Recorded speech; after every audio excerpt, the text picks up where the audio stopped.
and friends and your wife. Save your voice. You know what the funny part is? Uh-huh. You could say whatever you want. He can't respond.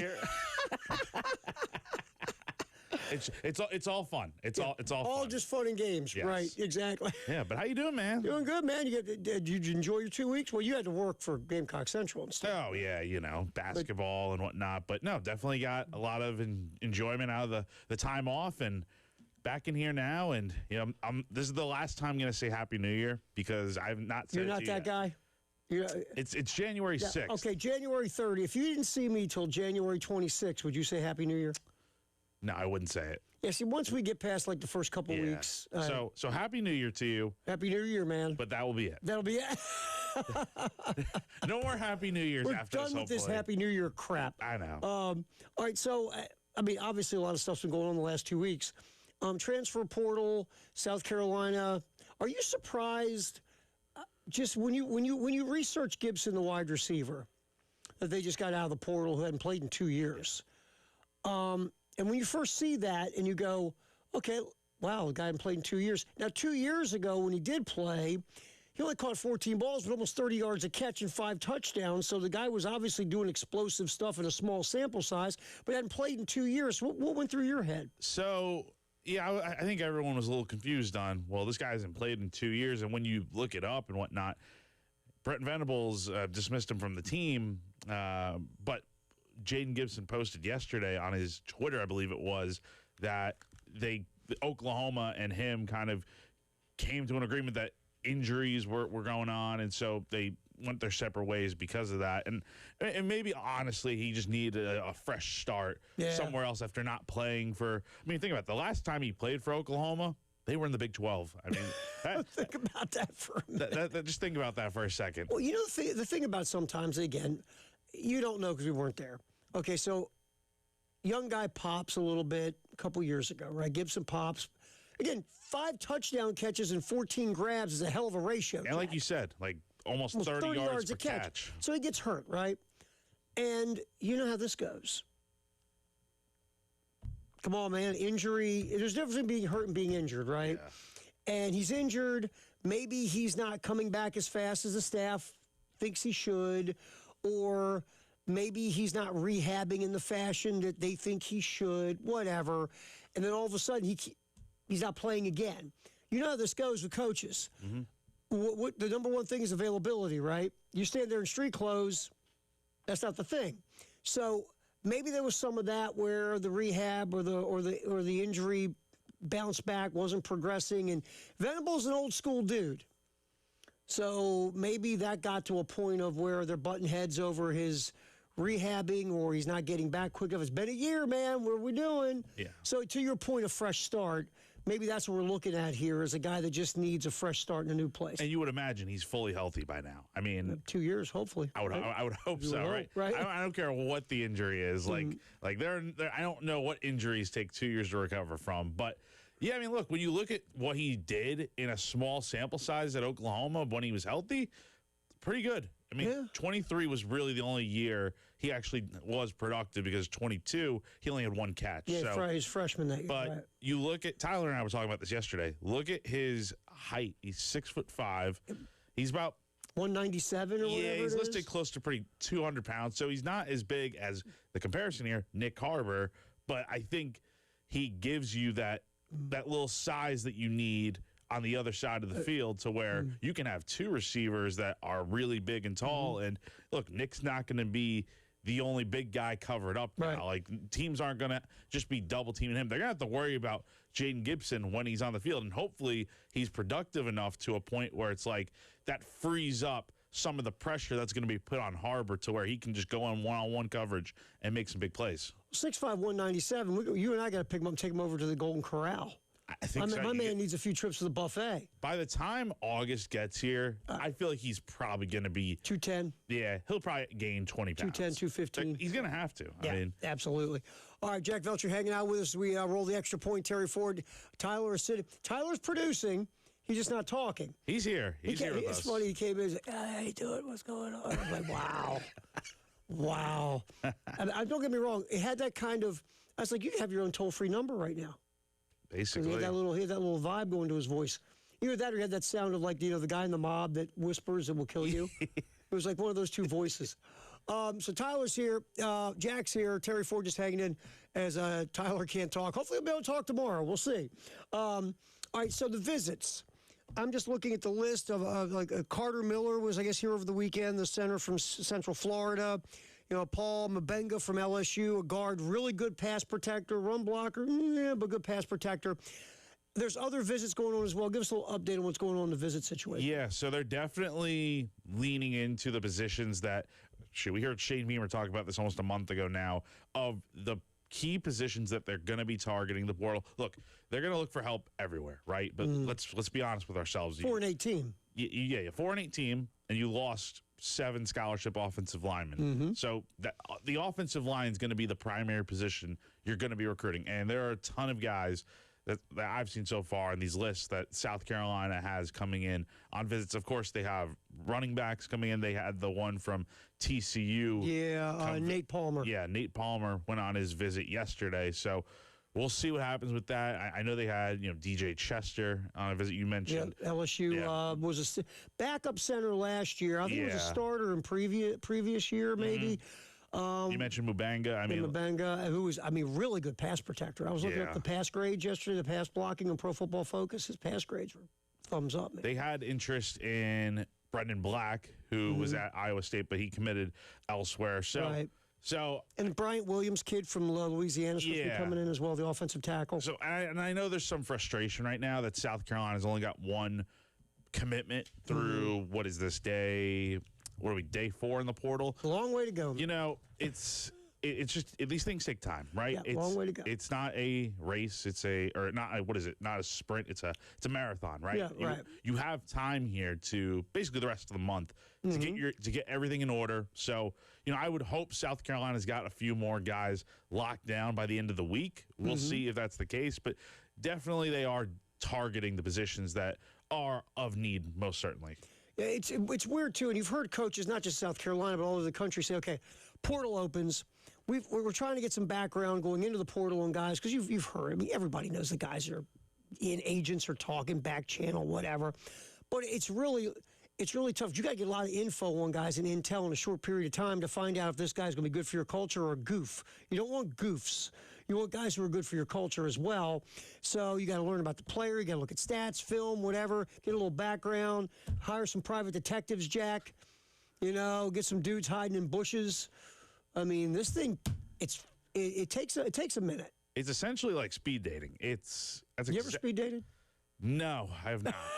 And I don't plan to. I'm old. I've been with my girlfriend for 20 years. I've never speed dated. I've never understood the concept of it. I get it. You meet people quick, but you really can't learn a lot about a person in a 5-minute conversation. Speed dating is, you're going like this? Ooh, they're hot.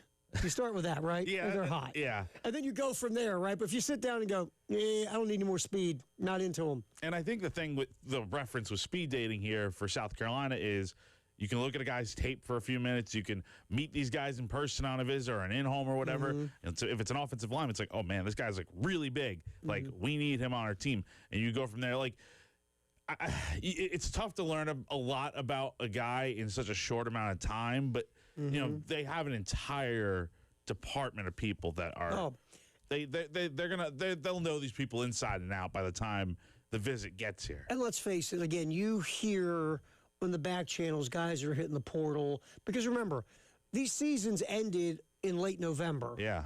And even though you couldn't announce officially until January 2nd, people were announcing anyway right through December, and agents are getting a hold of people and getting the word as their players. So you get a head start to a point, but like you said, it is like speed dating. Once this thing opens, it's on, man. Yeah. And you got to get your info quick. So real quick, okay, we've seen 15 guys hit the portal. We've talked about a ton of them are offensive linemen, but one was interesting, quarterback Aaron Nolan, who came in. We thought Aaron Nolan would be the heir apparent, was the hope, right?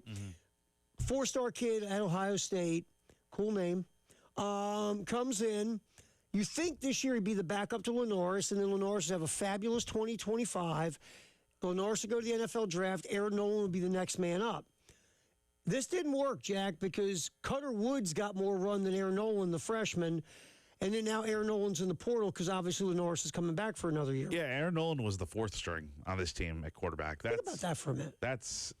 I don't think anyone would have had that on their bingo card. No. When he originally committed to South Carolina, like you said, Terry, everyone, including myself, thought, okay, here's what's going to happen. He's going to be the backup to Lenoris this year. He's going to learn a bit more, maybe get a little bit of play time. He'll be ready to go when the time comes because, look, who else is in the room? It's Luke Doty and Cutter Woods. And if he can't beat those guys out, then something is clearly up and wrong. And as we will find out, well, yeah, something obviously didn't go well because Luke Doty was the backup for South Carolina this year. So things definitely went completely haywire from the plan of, okay, he's going to be the backup this year, and then he's going to take over for Lenoris in 26. And when Lenoris didn't have a great year and he's coming back for this upcoming season, it just doesn't make any sense. Nah.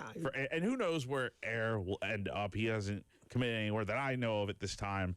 Right. I feel like maybe he benefits from going to a smaller school, I was thinking G5. be a starter right away. And then, honestly, we see things like this where guys go to those smaller schools, they ball out for a year. And what do they do? And they either go back to They come back. they come back. I mean, Lenoris probably isn't going to be here, and I would hope he's probably not here in 27. Right. And that gives you an opportunity for a guy like him to potentially come back if he wants to shoot. He could go to different schools of his choice if he really does have a good season at a smaller school. So the next question is, all right, you got Lenoris obviously as your starter. Now, Lenoris takes hits. He gets hit. He gets banged up. Got knocked out of the Vandy game last year. Year before, he missed some time when he got hurt against LSU. 2 years ago, you had a veteran backup in Robbie Ashford. Last year, again, look, Luke Doty was a veteran, but again, there's a reason why we all love Luke Doty, but he was playing wide receiver for a year. He's playing special teams. He was your backup, and he came in the Vandy game, but now he's gone. Cutter Woods is still around. You saw some flashes of Cutter that you liked, but again, very raw. Do you go to the portal and find another Robbie Ashford? I think you do, because who are your other options? Cutter Woods, Landon Duckworth. You need somebody stable back there. And Eric could have been that guy, but ultimately that's not going to be the case here. And even if he did stay, he just didn't have the necessary experience to be like, okay, that's a solid backup that you have. Go out there, get somebody that maybe has started a little bit in the past, that is willing to come here to be a backup to Lenoris, help him out, and be ready to go whenever his name is called. I think you need a veteran backup. That's what I'm saying. Yeah, I'm with you. Totally. I'm with you. I think you need a veteran backup. I think you got to have a guy, and a Robbie Ashford type would be perfect. A guy that has started, but again, he's kind of a fringe starter kind of guy who'd be open to being a backup. Yeah, that's the thing, because not everyone wants to be a backup. No. It takes there are a rare few out there that are willing to put their ego aside and feel like, okay, I could be a backup to Lenoris, help him out, and I'll be ready to go whenever. Exactly. You find like Max Johnson. He's been around 10 years. He's in the portal for North Carolina. Why not? He's as old as his dad now. Yeah, Brad. It's crazy. It's crazy. All right. South Carolina tonight, the men travel to LSU, coming off of their loss in their SEC opener at home against Vandy. We will discuss the Gamecocks and the Tigers next. Extra point. Jack's here. Tyler is here. He just can't talk. Terry Ford up until 11 here. Well, until 10 today because we have Garner Trust Hour here on the Game.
All right, extra point.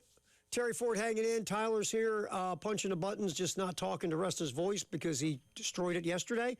Jack Veltri, Gamecock Central, hanging out with us like always. Before we do anything, before we get to men's basketball, Jack, let's get a little feel good here. Get a little positive in the building. Let's get a little sandstorm for our buddy George Sink.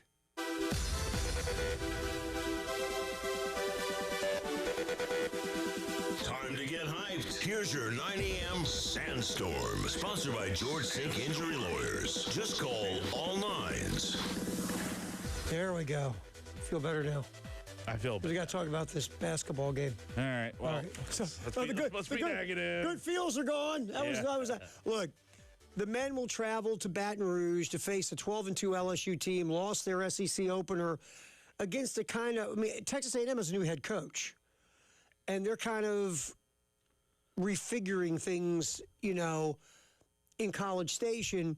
But that game was at Texas A&M. LSU was down double digits, came back, and the thing became a seesaw affair the last few minutes. LSU had a chance to tie the game.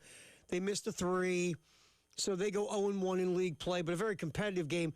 Look, not to be mean, the South Carolina-Vandy game, once Vandy got a double-digit lead, Jack, you had very little, watching that game play out, you had very little feel that South Carolina was going to make that close. It was tough for South Carolina to keep up in that game just because the shooting, which has been the case pretty much all season to this point, has been really inconsistent. You had that one run there late in the first half where you knocked down 4 straight threes. You cut the deficit down to 4. The only problem was with that run, Terry, every time South Carolina made a shot, Vanderbilt responded right away with a bucket of their own. Yeah. So, I mean, in theory, if South Carolina could defend a little bit, Which they can't. we're talking about maybe a tie game going into halftime. It's something, who knows what happens from there. But the defense has been pretty porous, to be honest. And the three-point shooting, look, we talked about it during the break. This is a team that can really shoot well from two-point range and is good at the free throw line, both top 10 nationally in the country. Yet, for whatever reason, they continue to chuck up threes. Half their shots, they're in the top 40 in the country in three-point attempts a game.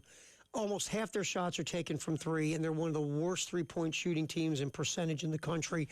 And again, look, I get Lamont's 100 times smarter than me about hoop. But if you just look at this logically for a minute, you're shooting a ton of threes. And the reason you're so good from two, Jack, is you're spacing the floor, right? So you've got some really nice looks inside the three-point arc, whether you're driving to the rack. You just have a lot of space. I'm not saying don't space the floor because it's working for you, but how about some more attacking the basket, some more taking shots inside the three-point line because you're so good at it, and get to the line because you can shoot threes. Start playing a little bit more to your strength. I'm not saying don't run your offense the way you're running it, but how about some more aggressive runs to the rack instead of just chucking three balls? That's what Lamont talked about after the Vanderbilt game, was that he literally told the players, like, during a timeout, like, look, we need to be more aggressive. We need to literally, what you just said, Terry, attack the basket, go to the free throw line because Vandy likes to foul. Yes. And, I think you need to be doing that every single game. Like, the three-point shooting is not working. You are, I think, I checked yesterday, they're ranked 289th in the country in three-point percentage. So Is that good, Jack? No, they're barely above 30%. For a team that was hyped up in the season to shoot a lot of threes, make a lot of threes, boy, they're worse than last year in terms of three-point shooting. So you just got to go with what works at this point. Yeah. And look, the three-point shots may come as a result of you driving to the basket. Yes. Because LSU is going to be more worried about defending inside, and then that creates some open looks, and you got to knock them down. That's the thing for South Carolina. I think they have gotten open looks from outside. They're just not hitting them. They're not making the shots. They get open looks. Look, the offense, they move the ball pretty well, and they're getting open looks. They're just not making them. And if you make them, too, what happens is if you just make enough of them, now the defense is going to run you off the three-point line, which means now you can aggressively go to the rim because you got guys who are scrambling. They're out of position defensively because they're trying to stop you and get you off the three-point line. It's just right now they can't make a three. It's a team-wide slump. But they can make twos and they can make free throws. And Lamont even said, what was it, in his postgame, I even showed him. I was like doing stuff on the sideline. Going back to the whole aggressive point, yeah, you're right. Because Vandy is so aggressive. They're one of the biggest fouling teams in the country. South Carolina didn't take advantage of it, which makes you, if I'm a coach and I built a game plan to be aggressive, right? To go to the basket, to force Vanderbilt to foul us so we can go to the line, and my guys aren't following the game plan, that's driving me bleeping crazy, right? And you call a timeout and say, fellas, you want me to go to the PowerPoint? Let's show you the game plan. Let's start going to the basket. But what I think, Jack, sometimes when guys are three-point shooters or they feel like they're three-point shooters, that's who they are. They stand at the three-point line. They don't move a lot or move as much as they should. Their first thought is to chuck a three. It's not to give you a fake and go around you and go to the basket. It just, you got to almost reprogram them a little bit. And sometimes it's tough, to be fair. No, and going up against a team like LSU, I mean, you could easily, like, it could be a long night, to be honest, Terry. I mean, they got their front court is really freaking good. And what does South Carolina struggle doing defensively? Playing inside. I mean, they just interior D. They don't have a true presence inside the paint, and that's going to be a big issue tonight if they are losing the rebound battle. They're not defending well. I mean, like, everyone's been critical this year of Elijah Strong's defense inside and a handful of others. And look, I think that goes back to the offseason. South Carolina just simply didn't replace what it lost with Colin Murray-Boyles and Nick Pringle. Got shooters, but you didn't get guys that were going to go out here and be your enforcers inside. You got Isandiko, but he's been banged up. And he's not quick in a short space. No, you know what I mean? He's just not quick in a short space defensively. He doesn't move his feet very quick. Now, Jordan Butler hasn't done squat this year. I mean, look, seems like a nice fella. Wants to shoot threes. Yeah. Jordan Butler just wants to kind of shoot threes. The guy's done nothing but lose in college basketball at Missouri, now South Carolina. I mean, and Elijah Strong's been awesome offensively. Inside the three-point line, If I'm putting money on a guy to shoot a mid-range jumper, it's him. Like, he can do that so well. He'll give you 15 a game. The problem is he's so rough defensively. Yep. And it's the same for a lot of these guys. So I worry about that going up against this front court. The good news is, though, LSU will be down one of its top scorers tonight. The availability report, which came out last night, you got DJ Thomas, who is going to be out Third tonight. leading scorer, Yeah, averaging 16.5 points. So you hope. Well, here's the thing, though, Terry. Vanderbilt was down its leading scorer. And what happened? And they got beat by double digits. Here's the other thing, too. LSU, they are 12th in the country in two-point shooting percentage. And guess what? They don't chuck a lot of threes. They're 264th in the country in three-point attempts. About 35% of their shots are from there. So they are going to attack South Carolina inside tonight. And I think they know that they're not because you look at their numbers on Ken Pond, they're about 200th in three-point shooting. So but they know who they are. They know. Now, does South Carolina know who it is? Doesn't feel that way, Jack. It's just got to drive you crazy. Going back to what we said about the timeout, you literally explain, hey, we need to be more aggressive. You show it, and then it just doesn't happen on the court. Like, something is obviously off here. It's just something's not clicking in mentally for these guys. Yeah, and the other thing hurts you is a lack of true point guard. Something we talked about in the offseason. You don't have a quarterback, a guy that can run this offense, a guy that gets guys in position, in the best position, a quarterback, a captain of the offense. You don't have that guy. And 2 years ago you did, and what'd you end up doing? Go to the NCAA tournament. Yep, exactly. You don't have a God, can we get Talon Cooper back? Find an extra year of eligibility for that guy. That's my head scratcher.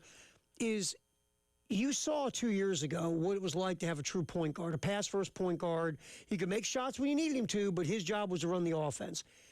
And you've never replaced him. You never got another pass-first point guard. I don't understand that part. A lot of failures across the board in terms of the offseason. Yeah, just very interesting, very head-scratching.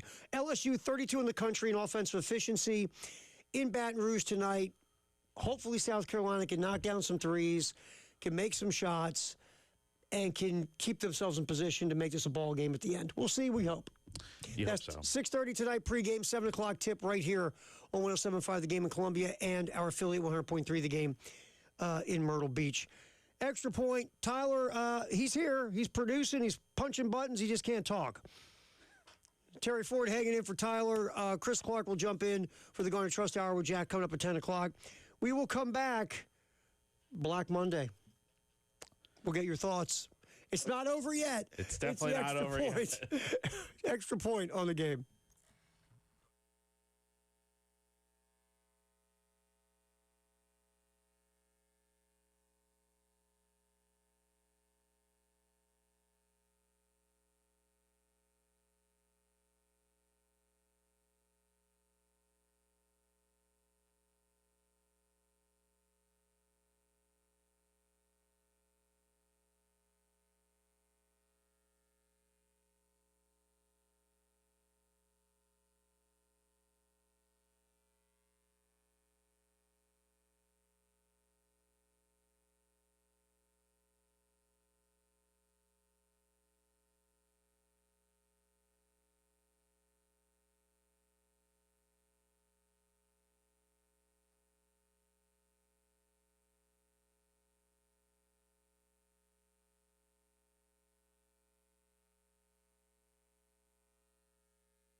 Extra point. Jack Veltry's here. Tyler's running the ship, trying to get his voice back. Terry Ford hanging in for Tyler. Garnet Trust Hour coming up in a little bit with Chris Clark and Jack and a cast of thousands. That's coming up at 10. Then Gamecock Central Takeover Hour at 11 here on the game. We just saw this real quick, then we'll get to some NFL. LSU is going to allow Charlie Weiss Jr., the offensive coordinator, and Kevin Smith to coach for Ole Miss in the college football playoff semifinal against Miami. You have to, right, Jack? I mean, if you're Lane Kiffin, you can't pull these cats back now. No, but I think it's more of Ole Miss's decision, to be honest, right? Because the other 4 coaches, I don't see their name on there. So Yeah, we'll got to get out and we'll get more info. Look, here's Ole Miss. Look, I get it. You're the scoring girlfriend. I get it. You've been dumped for the hotter chick, supposedly. yeah, I understand. Right? I get you. But this is about 2 wins and you hold a trophy. This isn't about your, like my kid was saying, this isn't about your feels. This is about getting as many of these coaches, and we just saw this just about this breaking, so we'll get some more info. This is about doing everything you can to win the semifinal. And to forget this whole, if you're Ole Miss, you want as many coaches as you can get on the offensive side of the ball from LSU. You just do. And Kiffin, look, dude, you can't, I know, I get you. You got transfer portal going. You got stuff happening. You caused this, pal. You caused this. yeah. So you got to sit back and let these guys coach this thing through. And by the way, this just shows you how asinine the calendar is. It's ridiculously bad, this calendar. It's stupid. It's crazy that playoff teams right now aren't fully preparing for the playoffs. Like, I think Kurt Signetti was talking the other day about how he had to dedicate like 10 a.m. to 2 p.m. to transfer portal. And it's like, you're supposed to be preparing for the Peach Bowl on Friday. It's crazy. Jack, think about this for a minute. Indiana is getting ready to play Oregon for a chance to go, jump in for a national championship opportunity. They just got their quarterback for next year in the portal while they're trying to finish out this year. That's how insane this is. It's ridiculous. Things need to change. It's ridiculous. That's a whole topic that we can get for into. another day. But LSU, they will have Charlie Weiss Jr. as the OC and Kevin Smith also coming back to help out on the offensive side of the ball for their semifinal game on Thursday against Miami. All right, NFL, we had Black Monday yesterday. What you saw yesterday, and we saw Matt Eberflus, by the way, defensive coordinator in Dallas, was fired today because that defense stunk. Yeah, 2 years in a row getting fired. Get fired as a head coach with the Bears, get fired as a DC with the Cowboys. So is Matt Eberflus going to end up in college next year I mean, look, as a DC? if somebody needs a DC, maybe, but Why not? I don't know why an NFL team would hire No, him. he's done as a DC right now in the NFL. Done as head coach, too. So. Oh, God, yeah. Absolutely. All right, so yesterday, did any of the firings, and people didn't see this, Pete Carroll was fired by the Vegas Raiders. Kevin Stefanski was let go in Cleveland by the Browns. Jonathan Gannon by the Arizona Cardinals. Raheem Morris by the Atlanta Falcons. First of all, any of those surprise you? So it's funny. I was talking with Tyler yesterday, I think either during the break. I was like, I think Pete Carroll, honestly, is probably getting fired. I mean, think about it. For Vegas for a second, they have the number 1 pick. And Pete Carroll's what? 74, 75, 102, 112. How much longer is he going to be around? But then why do you hire him in the first place, right? That's the Raiders. That's the Raiders. That's their fault, and they're recognizing their mistake, and they're cleaning it up. Because, look, you need to go get somebody who is obviously much younger, that is going to be around for a few years, longer than Pete Carroll will. It's just, that was a whole mess this year. It's why Chip Kelly got fired. It's why Pete Carroll's no longer there. So it doesn't surprise me that Vegas moved on from him. But it is like, okay, normally you don't see coaches getting fired after one season. Well, especially a guy who's won a Super Bowl, won a national championship, is known as a culture builder, and you bring him in to do all those things, and then you give him 1 year and go, you know what, second thought, let's do something else. At some point, well, first of all, it's never going to change because you got Lloyd Christmas as the owner. It's never going to change. But that's the problem with the Raiders. Now, they'll go get some young, flashy assistant now to go with their young quarterback and all that, and that'll go to hell in a year because they won't stick with the plan because they never do because they're the Raiders. No. It's just that thing is a massive dumpster fire. The rest of the firings don't really surprise me. I mean, I've heard Tyler talk about Raheem Morris plenty enough to know that the guy's not a good head coach. Again, that's and Tyler and I were talking about this too. With the Falcons, as long as you've got, and they've once again reassigned Rich McKay, and Arthur Blank. Look, Arthur Blank seems like a really nice man. Oh yeah, He really does. totally. He's just not a great owner. Now, And maybe he's too nice to be a good owner. I If you agree. follow what I'm saying? Yeah. Maybe he's too nice. And McKay he's one of those guys that has used the family name to keep himself around for a bit. And just he must be a great interviewer. He must be the greatest lips on backside guy in the world. Because this guy, what he's done the Falcons no favors in the upper levels of management in Atlanta. Look, everybody comes and goes with the Falcons. There's two constants, McKay and Blank.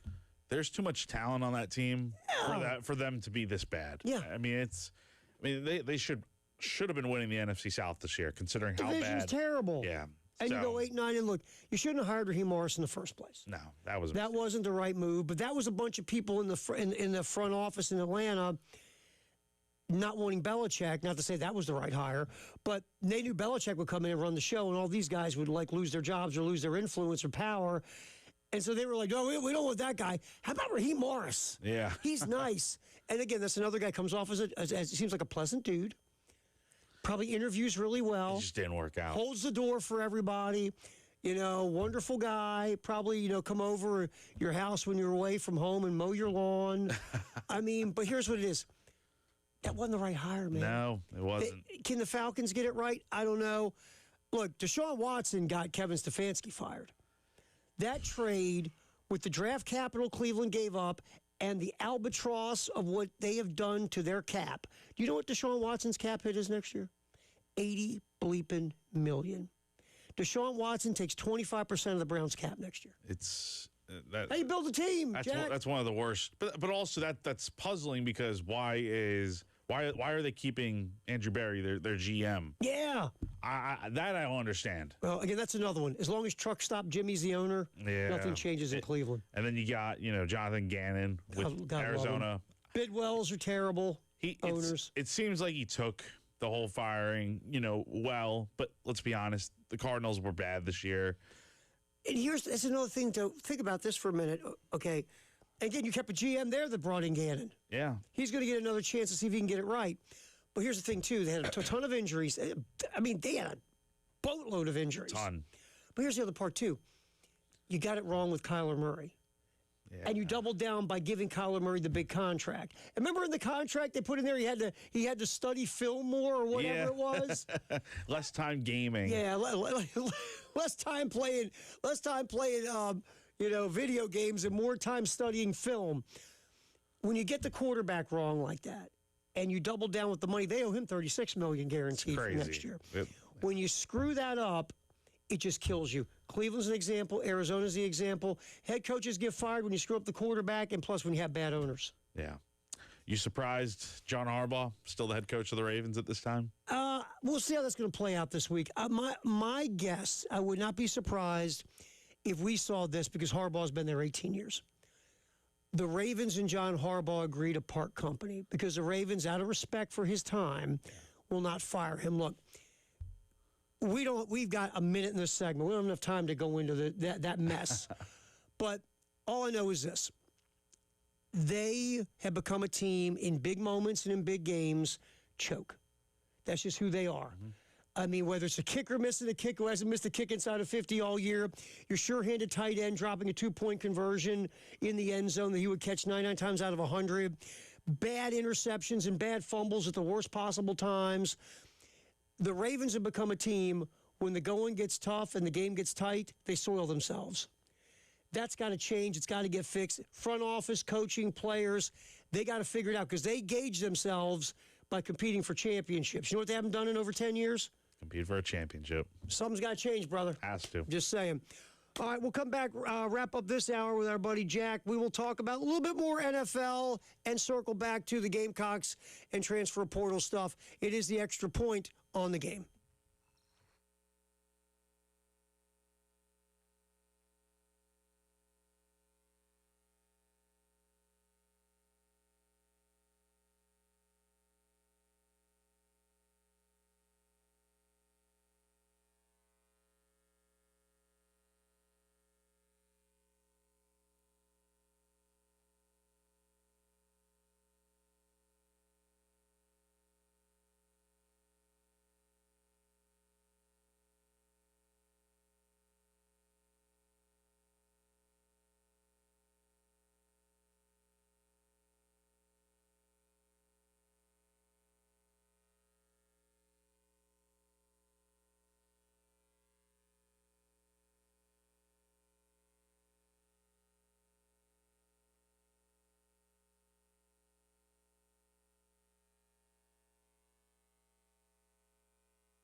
Extra Point. Jack Velcher's here from Gamecock Central. Tyler is here. He's just he's steering the ship, resting his voice. Hopefully he'll be able to talk tomorrow. We've been saying vile things to him in breaks, and he can't say anything back to us. It's kind of fun. I feel bad for him, man. Have you ever been through it? It does stink. Oh, yeah. It does. And for the profession that we do here, it's talking's a little important. You kind of need your voice. My man was even he did the old school old wives' tale, whiskey, honey, lemon, all that stuff. I told him, I said, tomorrow, you're allowed to bring a bottle in. Whatever gets you through, man. Shoot, yeah, just put it in like a flask or something, or Or it was like, or you put it in because the vodka's clear, looks like water, yeah, no smell. Just saying. put it in a water bottle. I've heard people have done that. I would never do that. All right, real quick, just to get you caught up on the portal. Today, visits for South Carolina, according to the old internet, according to Gamecock Central and some other outlets. Bryant Williams, offensive tackle, Louisiana. Randy Pittman, tight end, Florida State. Yesterday, Nate Palmer, running back, TCU. Paul Mabenga, guard, LSU, had done their visits, so we'll find out what happens there. This is really interesting. I caught this off of Twitter X, the cesspool to this Twitter X. According to the New York Times, this is the cost of doing business in the portal this year. Quarterback, $1 to $4 million. Offensive tackle, $600K to $1.3 million. Running back, $400K to $900K. Wide receiver, $500K to $1 million. Tight end, $300K to $900K. Edge pass rushers, $500,000 to $2 million. Interior D line, $500,000 to $1.5 million. Corners, $250,000 to $1 million. Safeties, $250K to $900K. It's a lot of K's, Jack, and a lot of millions. I would love to know what teams are spending in total, because you hear the reports out there that Brendan Sorsby, who's going to Texas Tech, getting paid $5 million to insane. go play. It's insane how again, much these athletes And are again, getting we paid. go from the old days, which was unacceptable, to this crazy Wild Wild West, which should be unacceptable because we need something in the middle to make sense. They need a cap or something. They need something that's, again, Structure. collectively bargained would be a great idea. But good luck with that. Yeah, never. But that's the way can everybody get together and come into an agreement, sign it, and that's your rules That'd and be great. laws. But that's not going to happen. No. A man can dream, Jack. Yeah, we can. So All right, so yesterday, I thought this was Sunday. I thought this was interesting. Myles Garrett gets his sack of Joe Burrow, and Myles Garrett sets the all-time sack record for a season. That's great. But they stopped the game and had a parade. Everybody Myles Garrett ever met, he's celebrating with. The game stops. Myles Garrett's dad, who's sitting there with that big, gigantic, whatever that thing was. I mean, they have a celebration to stop the game. And by the way, Cincinnati had the ball. And it's a close game, Jack. How long was that game stopped? a while. It felt like an hour. Yeah. See, Jamar Chase had an interesting comment, I think, after the game, like kind of comparing it to, hey, if he had 10 catches in a game, they wouldn't stop, can you imagine the game stopping for him catching his 10th pass of the game or something like that? Or breaking the single game reception record. That would never happen, right? I understand stopping it for a minute to like give him a round of applause or whatever, but you save it for after the game to do all this hoopla. I mean, it's great. Setting the single season sack record, 23 sacks. Absolutely. It's crazy what he did, breaking Strahan and TJ Watt's record. But I just, stopping. It was a bit much. Yeah. Now, to be fair, the game was essentially meaningless. Right. Because there were no playoff implications on the line. But you're right. Close game. Cincinnati has the ball. But I just don't agree with stopping it for however long they I did. thought it was a little over the top when Drew Brees broke the all-time yardage mark, passing yards mark. Remember, they stopped the game and the family came down. That was a bit much. The touchdown record, okay, that's different. I really think that, like you said, there's got to be something where, okay, we want to recognize this just happened. Great. There's a game going on. Yeah. There's a game Do going it during halftime if you want or something.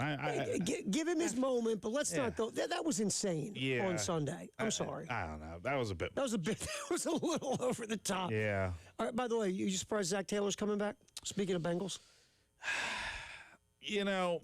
I'm a little surprised. Man's riding that Super Bowl trip. They've done nothing since. But here's the problem. You got Joe freaking Burrow as your quarterback. Hey, it's not even just Zach Taylor. It's the fact that Joe just doesn't have help. No, and look, the Brown family, they might be the cheapest owners in professional sports. No. I mean, they don't spend money on scouting. I mean, I think the janitor, when he's finished, scouts. Yeah. They're a joke. I mean, talk to Langston Moore. He'll tell you the joke that the Bengals are. But it's just the idea, Joe Burrow, you have a franchise quarterback, one of the best quarterbacks in the league, and you do, like you said, the offensive line has been awful for the most part in his career. I mean, they have the wide receivers they paid. That's great. Defense has been terrible, and you're wasting this guy's career. They have to go out here and spend money if this is actually going to get turned around. And by the way, you can tell he's starting to hint. Oh, yeah. Like, this is probably the last year before he asks for a trade. Yeah. So he's going to give them one more chance, but if it doesn't go well, He's going to pull a Carson Palmer on him. Yeah, he should. Because the Bengals always are going to be the Bengals. Hey, good hanging out with you. Yeah, good hanging out with you, buddy. Good times, man. Hopefully Tyler can talk tomorrow. Hopefully. Chris Clark will come in here. Garner Trust Hour is next. Chris Clark from Gamecock Central. Jack Veltri from Gamecock Central. That's next here on The Game.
All right, welcome in, everybody. It's the Garnet Trust Hour presented by Krantz Cooling and Heating here on the game. Tyler, man in the board. Thank you, Tyler.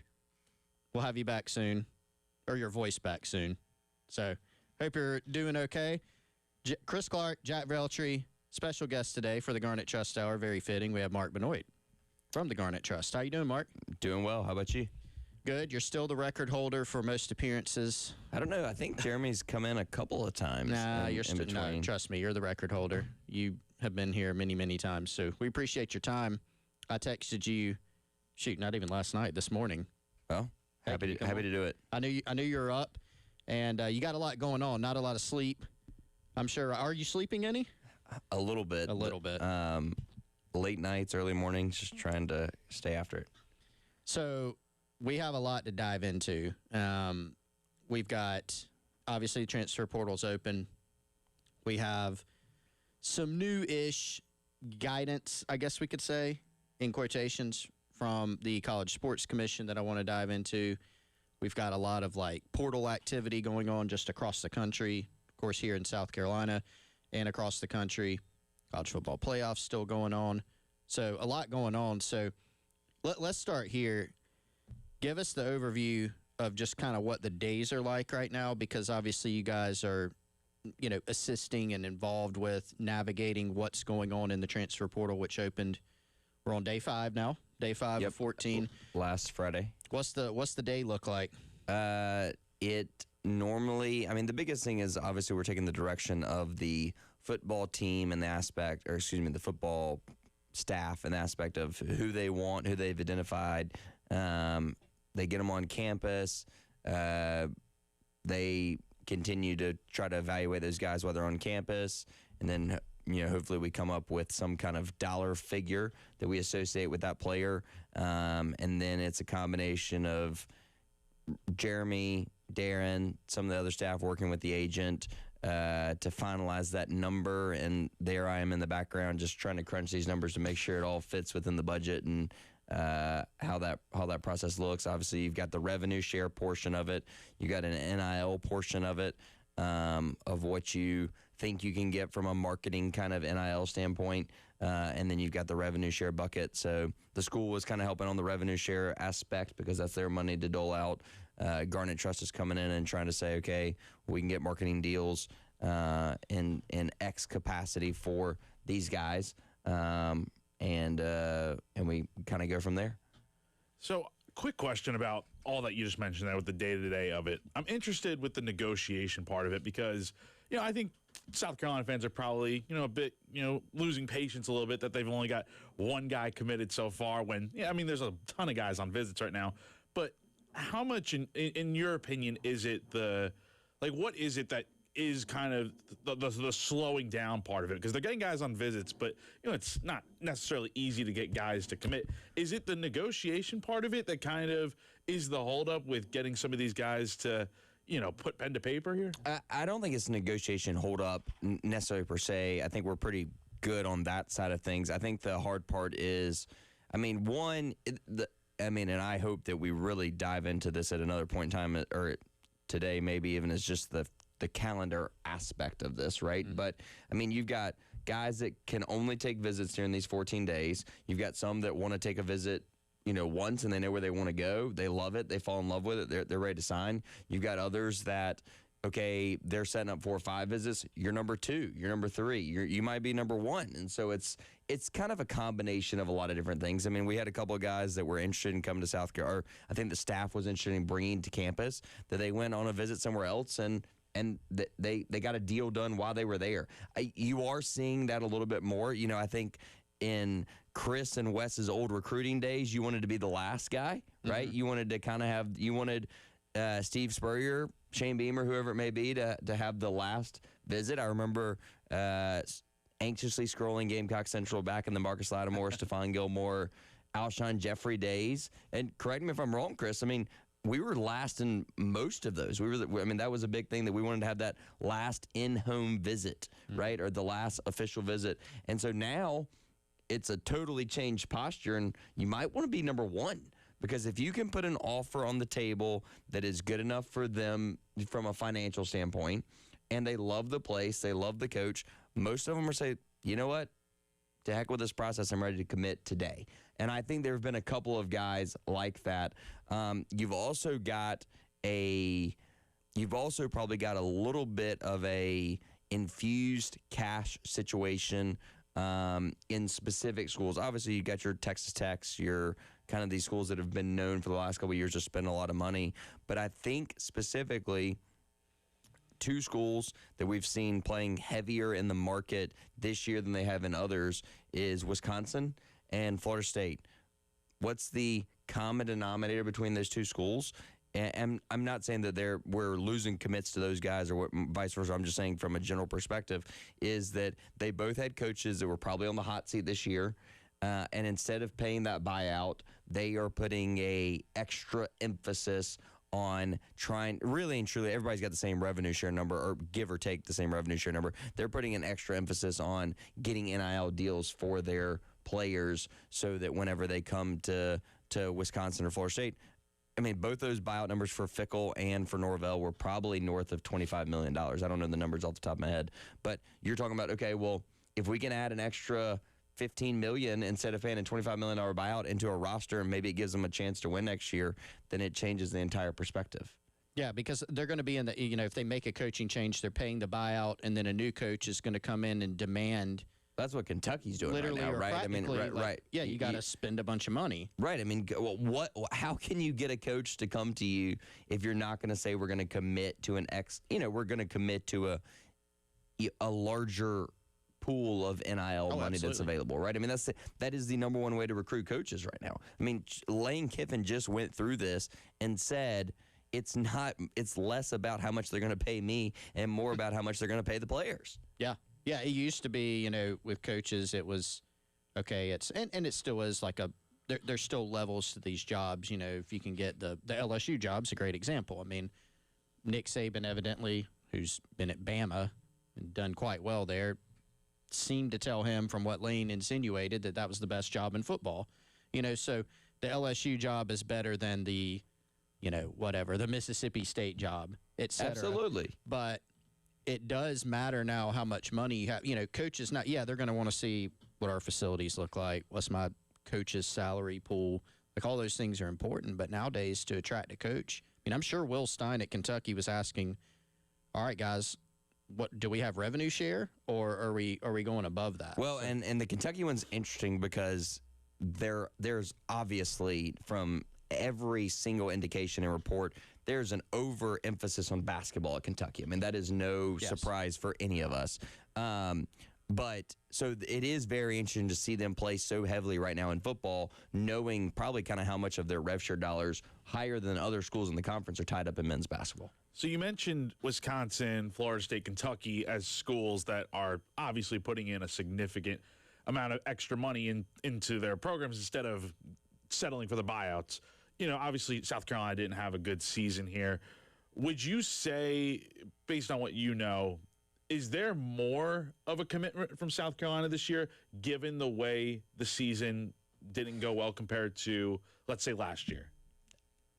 I don't necessarily think I would hate to say there's more of a commitment. One, the first thing is you've had an administration change in the athletic department, so let's not forget that. From last year to this year, from last December to this December. Second, and I mean, listen, Coach Tanner has been phenomenally committed to Coach Beamer. Obviously, his legacy is going to be tied to Shane Beamer. So there was very much a commitment there. Yes, there is there's always trying to figure out how we can do more to compete. But I don't necessarily think because, we didn't have to pay a buyout, we're going to go more all in. I think they are committed to having a winning football program. And to what that takes, to what dollar figure that takes, I do think there's a vast level of commitment from the athletic department to do that. On second part of that, outside of just a player roster, we went from probably, and I don't know the exact numbers, so don't quote me on this, we were probably in the bottom quarter of assistant coaching salary pools going into this offseason, and I think we're going to leave this offseason at least in the top half, maybe even the top quarter. Is that fair to say? Yeah, I mean, I think we increased our offensive coordinator salary by $1 million. You got two $2 million coordinators. You have two $2 million coordinators. Yep. You have $1 million co-defensive coordinator now, which is a $300,000 or $400,000 increase on Torian's salary. Deion Barnes is more than Sterling Lucas, I think. Yep. Who else am I missing? And Sterling Lucas, Clements.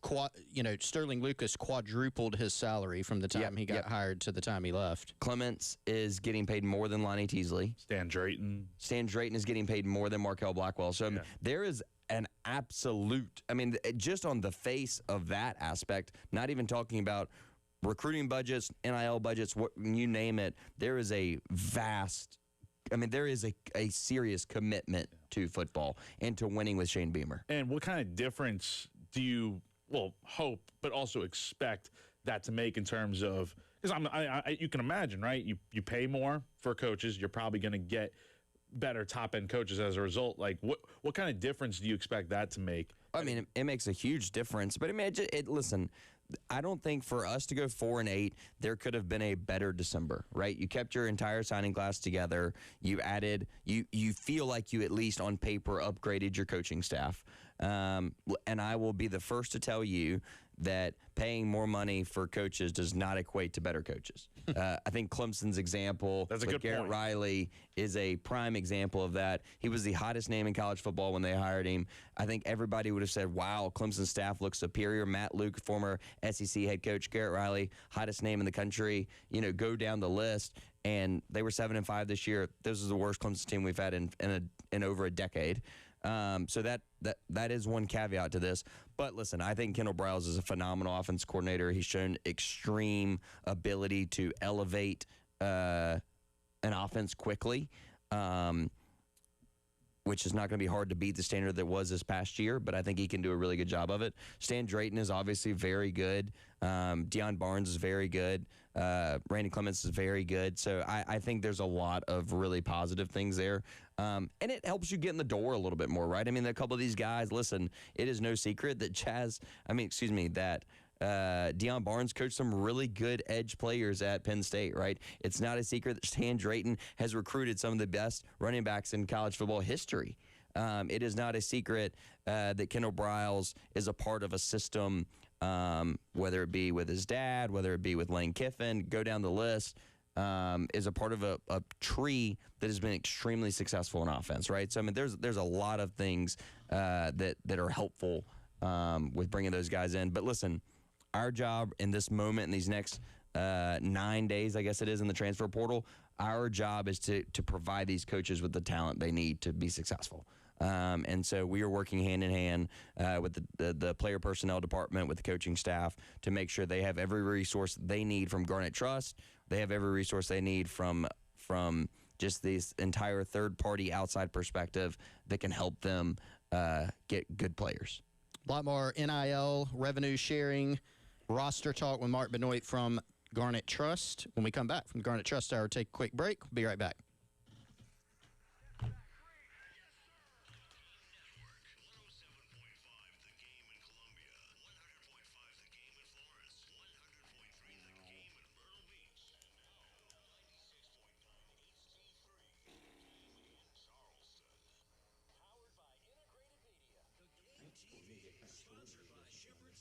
We could. Yeah. Let's do it. Don't you know those guys?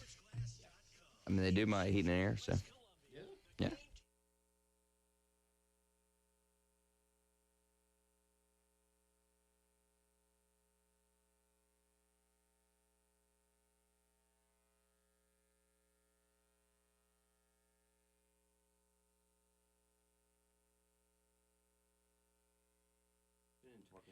All right, everyone, let me tell you about my friends over at Krantz Cooling and Heating. KrantzCooling.com, KRANTZ, cooling with a K.com. Go check them out.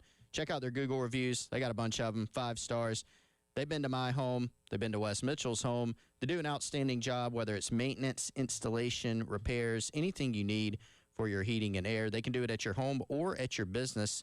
They've been serving Midland's businesses and families since 1983. That's the family-owned business over at Krantz Cooling and Heating, KrantzCooling.com, or 803-672-3224. They make it super easy to contact them. You can text them directly from their website. You can schedule an appointment. You can learn more about their services. 0% APR for 60 months right now on qualifying equipment when you ask them about it.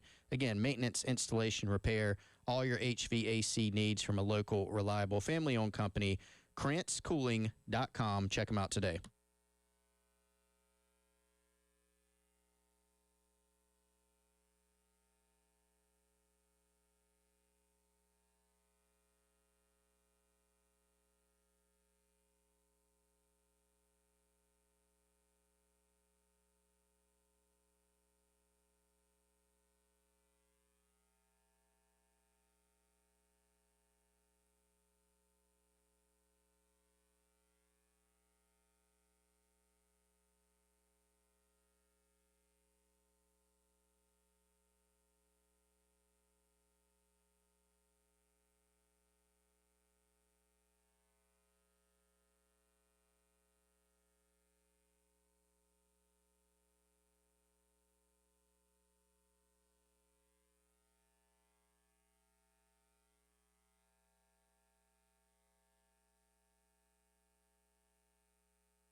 All right, welcome back in. Garnet Trust Hour here on The Game. Chris Clark, Jack Veltri, Mark Benoit from Garnet Trust, Tyler Head at Master Control.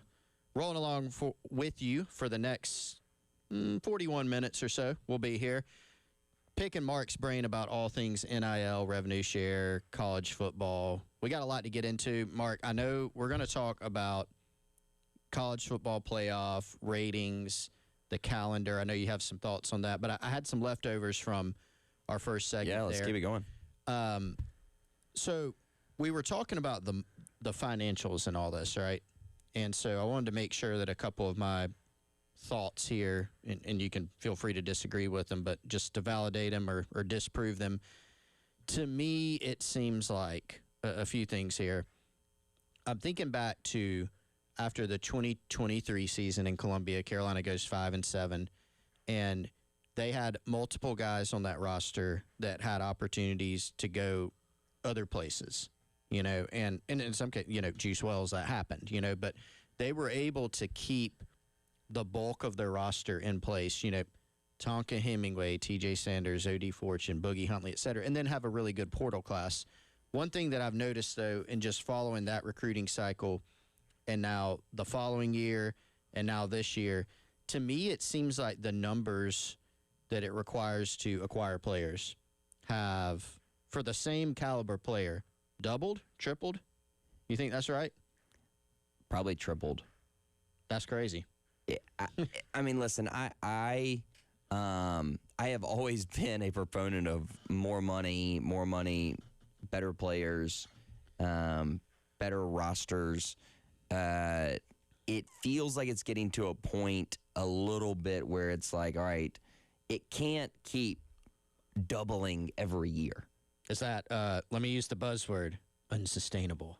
I think it everybody likes is. to say. Now, I will say this, and we're going to dive into this a little bit more. It is unsustainable in the current model. Right. I think that there is a pathway where, and I'm not saying, let me say this, doubling every year is unsustainable. Yes. Do I think that there is a dollar figure that we are, as a conference, as a roster spend, that we're close to, that is sustainable? Yes, I do. What is that? I think the $25 million-ish annual roster feels right. Feels like it's enough money for the players that, but it can't go to 45 and then 65, right? I mean, and maybe the number is higher. I don't know, right? But I think as we talk, I'm going to save my thoughts for whenever we get into the ratings discussion a little bit. But I do think there's a way that you can maneuver money around in college sports where that doesn't seem as high to college athletic department budgets right now. That's a really high number right now for most athletic departments. But I do think there's some TV money that can be moved around a little bit that factors into that number, and it makes it more attainable. And I think, sorry, Jack, real good. quick. Here's something I was thinking about the other day. A lot of people have ideas on, and if you just go online or on message boards or you just talk to people in person about it, the thing that I hear the most from people is they got to cap that, right? They got to have a cap. Or you get, I thought there was a cap. There's no cap right now. There is a revenue sharing cap. That's correct. Okay. But the Common misconception. the compensation, the amount of money that players can be compensated can literally be anything. It could be $1 zillion. But in theory, that same logic applies to the NFL. Yes. Because there is a salary cap. Yes. Right? There's a cap on how much money each team can spend on players, but that does not limit Patrick Mahomes from going to sign an Adidas deal for $25 million. It does not. However, we saw this in the NBA, the Pablo Torre investigation Absolutely. into Kawhi Leonard. Because they have collective bargaining and they have a structure, which we have zero structure in college athletics. Right Correct. now. None. You can't go give Kawhi Leonard legally an NIL deal, quote unquote, as part of his compensation package. Correct. He can go find it. Right. It's not a total part of his total compensation. That's right. And that's the problem. When people say we need to cap it, okay, cool, but we don't have the structure to do everything. We don't even have a mechanism where you can get to a collective bargaining agreement, right? Or whatever it is. And I do think that that's the hard part. I mean, you're going to hear people talk about antitrust exemptions and collective bargaining and all this kind of stuff. The problem is that they're almost two separate entities in the aspect of you've got to have a governing structure of college sports where you have the right calendar, where you have the right bowl structure, where you have the right playoff, like the governance structure of what the rules of the game are, right? The rules of college, the general college football. And then on second of that, you've got to have some kind of collective bargaining, employment status, special status, whatever that looks like, so that we can actually negotiate contracts, salaries, their long-term deals, whatever that is. You've got to have a structure for that. And maybe the two are intertwined, but there has to be, yes. There is a cap, but there's not a cap at the same time. And until you can't get rid of. I mean, listen, I can't go tell Cody Campbell how to spend your money. Yeah. If Cody Campbell wants to spend his money that way, that's his choice. Yeah. We are in a free market capitalist country, and we cannot forget that there is a actual economic value to these guys. One, playing football.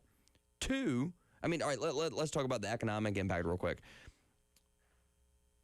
Ole Miss hosted their first ever playoff game 2 weeks ago, 3 weeks ago, whenever it was, against Tulane, a team they had already played earlier that year. They had beaten 45-10. Not necessarily a huge game. New head coach for Ole Miss, but outside of that, there was a little bit of buzz about the game. But realistically, most people knew that Ole Miss were going to win that game, and they were going to be playing in the Sugar Bowl against Georgia in 10 days. There was a $20 or $35 million economic impact in Oxford, Mississippi, for hosting a playoff game. Oxford's not a metropolis either. They literally made whatever money they spent on their roster had a higher economic impact on the town, and that's without TV ratings. That's without what the actual dollar figure was for Ole Miss playing in the college football playoff that they got from the CFP or / the SEC distribution. All that in tune, there was a bigger impact than they spent on their roster. So we cannot forget that there actually is an economic impact to paying these guys. And not to mention, there's been a lot of data, because a lot of people say, and rightfully so, hey, we're forgetting about the academic part. I mean, there's plenty of data from years past that, the success of your sports programs, has a direct effect. More people will apply to the University of Mississippi this year than they probably ever have. And the quality of your applications, too, because you got a bigger pool, and so that has a positive net effect on your academics. And this is also, let's not forget that James Madison is going to have a huge academic impact. Oh, yeah. Tulane is going to have a huge It's the academic exposure. Oh, my gosh. It's national. It's so crazy much exposure. Yeah, like forget the TV ratings, forget the money that's brought in for these towns. Direct, yeah. Like Oxford. Just being on national television against these schools in the college football playoff is huge. And that's why we see these schools during the regular season. Like Tulane, you mentioned it. They went to Ole Miss earlier this year. I don't know what channel they played on, SEC Network or something. That's great exposure for them. So it's just free publicity for them, even if they get their doors beaten off of them. And yeah. I think another thing too, and I'm sure we'll reserve that, talk about this a little bit more in the TV ratings part. But in addition to everything that you just talked about, Mark, with, the lack of structure, adding to the chaos in college athletics, and let's just call it college football, right? So look at the Power Four. There's 68 teams or so in the Power Four. And we got to hit a break here, but there's 68 teams at the Power Four level. That means there's 68 teams coming after your players, potentially, where there's no real contracts. You can sign a contract, but it's all year. Unless you want to go sue somebody, right? It doesn't mean anything. So in pro sport, the NFL, the NBA, you've got half of that, right? So the lack of structure and just the volume and the amount of players, the amount of teams, makes it really untenable what's going on now. All right, we got to hit a quick break. One quick thing before we hit the break, but I'll leave the Gamecock fans on edge. Chaos presents opportunity. Don't ever forget that. That is a great point. All right, hitting a break real quick. When we come back, Garnet Trust Hour, myself, Jack Veltri, Mark Benoit from the Garnet Trust will be right back.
All right, everybody, welcome back in. Garnet Trust Hour here on the game. Chris Clark, Jack Veltri, and special guest, Mark Benoit of the Garnet Trust.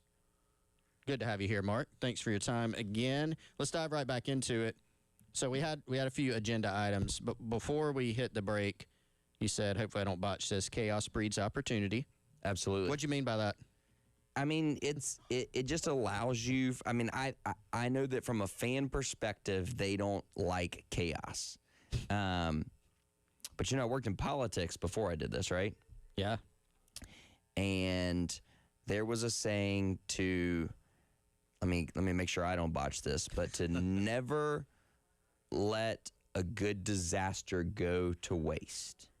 Never waste a failing. Yeah, absolutely. That's similar. Yeah, but and so I just think there's a lot of opportunity right now. I mean, how many chances do you get to, I will tell you right now, as I put this program, helped put this program together last year, from a roster standpoint, I would have never dreamed in a million years that we would be able to get back Dylan Stewart, Lenore Sellers, Nick Harbor on the same roster. I don't honestly think I thought we were going to get 4 and 8 either, but there was never any projection that we were putting together going into the season that we would be able to have those guys, but we do, right?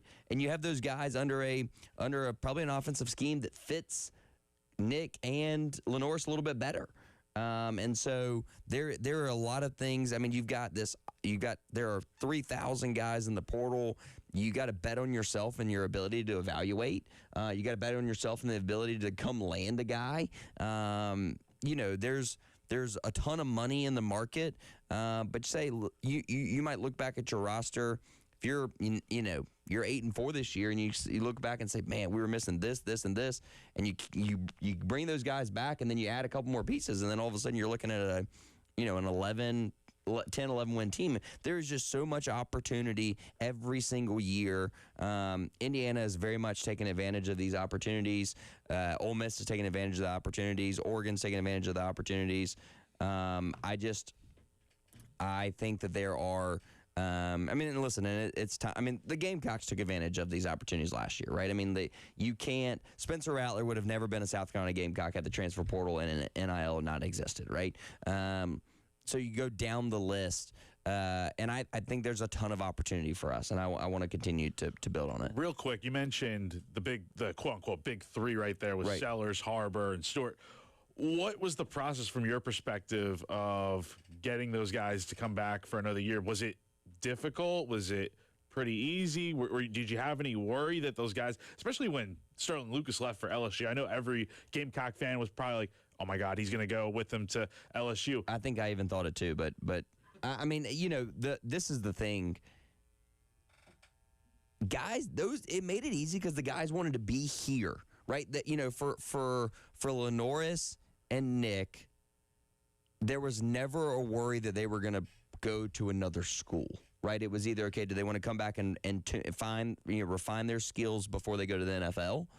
Or, there was never a worry that all of a sudden, there's this team lurking that's like, man, Lenoris really likes that coach. Lenoris really likes that team. I mean, there are always rumors. I mean, listen, we heard the Miami rumor. You hear some of these other names thrown around.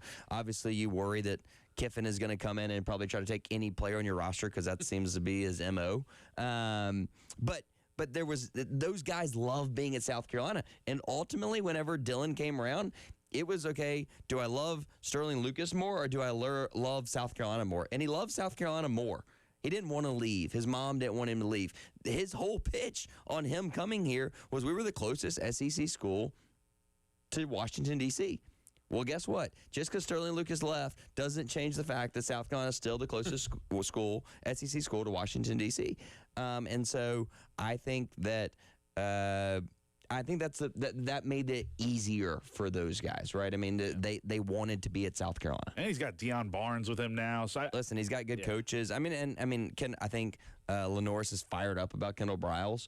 But all that to say, I think that's the biggest thing is that when a guy wants to be here, and that just speaks volumes to the kind of culture and program that Shane has created. I mean, it's that he has created an environment for guys who want to be here. And I think that's why it's so important that we get guys on visits and that's why I get a little nervous whenever these guys go on one visit and they sign, is because, man, if you just waited 3 or 4 more days, then you probably would have come here and fallen in love with the place. You know, I mean, it's special to me, it's special to all of us for different reasons. But I do think that the coaching staff as a whole does a really good job of selling Columbia, selling the University of South Carolina, playing football for the Gamecocks. All right, so we're going to have to split this up over 2 segments, but in the last few minutes here before we got to hit one last break, let's get into what you wanted to talk about with TV ratings, the calendar that we have right now. I'm just going to turn it over to you. What are your thoughts? TV ratings. Talk about a Rose Bowl. Did we see these numbers from yesterday? Oh, yeah. 23 million, 24 million more people watched the Rose Bowl last week than watched the national championship last year. The national championship included, let's not forget, Ohio State, Notre Dame, two of the biggest programs in the history of the sport. Absolutely phenomenal job. I mean, it was a beatdown too. That was a crazy thing. I would have bet you a bunch of money that Ole Miss and Georgia would have had the highest ratings. Great game. I also peaked at over 20 million viewers. College football viewership is up year over year. I think that is absolutely in part to the parity that exists in the sport today. And I don't know this to be a final number, but at like week 9, 10 of the season, the point differential in SEC contest was less than the NFL. There are a lot of positive things about college sports. As much chaos as we're going to sit here and talk about, it is chaotic. There's no doubt about it. But there is the interest in college sports could not be higher right now. And to say all that, we have got to consolidate TV rights in the college sports world. There is so much more money available. Listen to this. There are twice as many people that are watching college football today that are watching the NBA. TV rights as a whole, or TV multimedia rights through TV deals, are half of what the NBA gets paid. That is unacceptable. In any other business practice in the world, that is unacceptable. We have got to consolidate rights, because then you create, where I go back to my point, you create an extra $25, $30, $50 million maybe even for every athletic department across the board, which can be solely dedicated to paying college athletes that help generate that TV revenue. All right, we're going to take a quick time out. We'll continue to unpack that, Mark, on the other side. We'll be right back. It's the Garnet Trust Hour. Myself, Jack Veltri, Mark Benoit from Garnet Trust. We'll be right back.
All right, welcome back in. Garnet Trust Hour, Chris Clark, Jack Veltri, Mark Benoit. Marcus, how are you enjoying Breaking Benjamin?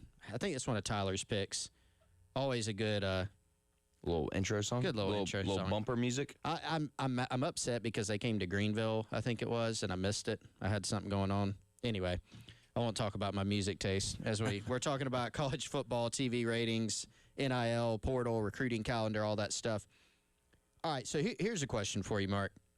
Recruiting calendar, it has changed a lot over the years. You know, back in 2018, we had the early signing period added, Right. and we kind of, well, how will this affect how many kids will sign early? As it turned out, most of them. Right. Most kids enroll early now out of high school. That used to be like when Stephon Gilmore enrolled early in the class of 2009. It was like, wow, kids enrolling early. Now it's like surprising if they don't enroll early. Correct. You know, and we used to have 2 portal windows. This year, it's one portal window. And now it's gone from, 30 days? And now it's, hey, you got 2 weeks 14 days. to get it done. So it is really, really condensed. I mean, what kind of impacts, like, what are your thoughts on how the windows have changed? Will the window even stick? I mean, who's going to sue in May? And say they should be able to transfer. I want to transfer. It's a free country, right? So No, what I mean, are your it's going to thoughts on the happen. calendar? That Yeah, happens, yeah, right? yeah. Listen, I think college football should. The worst part is that the calendar is open while people are playing games. That is no doubt about it, the worst part of the calendar. Yeah. Listen, if we want to stick with this, you know, Coach Saban thinks we should go to a May portal window, push spring practice back to June. I kind of get back a little bit more on the academic calendar. I understand his they're a little bit.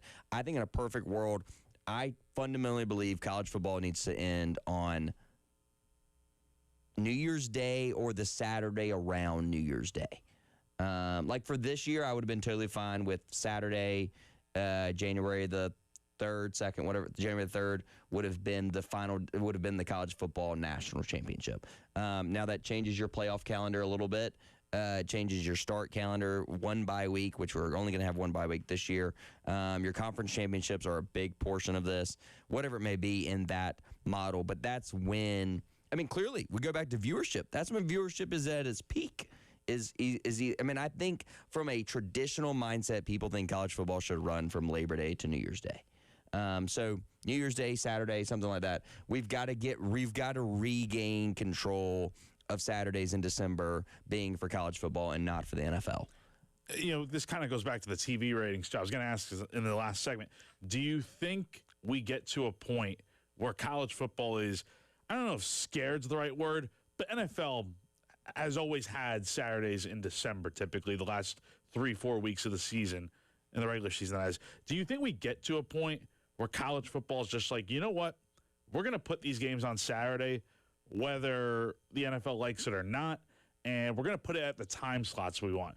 Obviously, I think that's why we saw JMU and Tulane kind of in the back half of Saturday, and why we saw they played on TNT. Exactly. While we saw Miami and Texas A&M playing in the noon slot. Ideally, you'd like to have that game be your 7:30 ABC type of game, but that's not the case because college football can't compete with the NFL. So I guess, do we see a point where college football is no longer afraid to just go up on Saturdays regardless of whether it's against the NFL or not? No. Because I mean, it doesn't make business sense. I mean, like you can't do that. You can't compete with the NFL. The NFL is even growing at the same rate that college sports are growing, right? But what you can do is, if you amend the Sports Broadcasting Act of 1964, you can reclaim. I mean, that this would be part of a congressional negotiation. But right now, Saturdays are strictly for college football. I think Fridays and Saturdays are strictly for college football from Labor Day until December 5th. Or give or take, right? The first Saturday in December, Conference Championship Saturday, as we know it, right? If you push that date back a little bit and you say, "Listen, NFL, sorry, you can't take these days and Saturday," it helps you tremendously. It allows you to package those deals a little bit more, have a little bit more money that you can divvy out to programs and to the conferences. So like that, no, you can't give in. You cannot say, "Oh, we're going to put the game there no matter what," because the Bears versus the Packers are going to outrate you every single time. You've got to reclaim those Saturdays or work around the NFL schedule and be like, "Listen, guys, we're going to get 25 million viewers on this show. Like, can we negotiate some of these game times? All right, so let's ask you, with your mix of NIL knowledge plus your political background, what do you think? Is it still unlikely that we get some type of congressional, I don't know if I'll call it relief, but a bill related to NIL in college sports? No, I don't. I think there is some bill gonna happen eventually on the college sports aspect, whether it's the Broadcasting Act, whether it's a totally new bill. I was actually at the basketball game, which we need to talk about as well, but at the basketball game on Saturday with Russell Fry's chief of staff. Seems that there are some folks that maybe want to come back to the table. I don't know if it's the SCORE Act as a whole or some model of that, but there is still an appetite in D.C. to do something. There's very much an appetite from the president to do something. I think that we got to get the right guys in the room, and people have got to be willing to release control. That's the problem right now, is you've got specifically the conference commissioners are like driving this train. And I'm not saying they shouldn't, but they are driving this train, and they're looking out for what's best for the SEC instead of looking out to what's best for college football as a whole. However, to say all that, the SEC is making record-breaking money right now. So why would they not look out for the best interests of the SEC? Got about another minute or two here. Kind of back to the Saturdays and college football and whatnot. Does it drive you nuts that the national championship is played on a Monday? I mean, it's a standalone game. Monday Night Football has always got really good TV ratings, so I don't love it. I think it's just too late in January. Like, I think by Martin Luther King weekend, people are not worried about college football anymore. It's about who's going to the Super Bowl, right? And so I think to regain some of those fans, we got to get closer to that New Year's Day, Saturday after New Year's kind of timeline. All right, Mark, 1 minute. Basketball, you wanted to talk about it? Yeah, well, I mean, we can't sit here and not talk about it. We're a Gamecock radio station, right? Yeah. No, I mean, they go on the road to LSU. LSU was the only other team that was also awfully as bad as the Gamecocks last year. They've got a better roster this year, I think. It'd be interesting to see how we respond. I mean, just the physicality of Vanderbilt was so impressive to me. Their relentless effort to get the ball in the basket was very impressive. We've got to show more effort. We've got to give it a little bit more. We got to make shots, too. I mean, this team was built on shot making, and we are not making shots right now. You got to get more out of Michi Johnson. You can't have less than 10 points out of Michi Johnson. My goalie Mike was good. You got to probably have a little bit more. The post presence is always going to be an issue with this team, but it seems like we're getting better there. But we got to make more shots. All right, Mark. Hey, I appreciate you taking time out with us, man, today. It's been very informative. Go to garnettrust.com, right? Yeah, absolutely. Go to garnettrust.com. Join as a business member, fan member. We'll take your money and spend it wisely. All right, Jack Veltri, Chris Clark. Special thanks again to Mark Bedoit of Garnet Trust. Up next, Gamecock Central Takeover Hour with myself and Wes Mitchell. We'll be right back.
All right, welcome back in to the game. It's the Gamecock Central Takeover Hour. Chris, Wes, we're driving the bus today. Wes, while Tyler, You're driving the bus. I don't.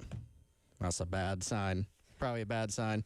Chris said Tyler looks like he's about to talk. We did. He did, and he can't. He can't even. Can you nod at us? I had Tyler? I was earlier. I was having him give us Tyler, like give me a nod.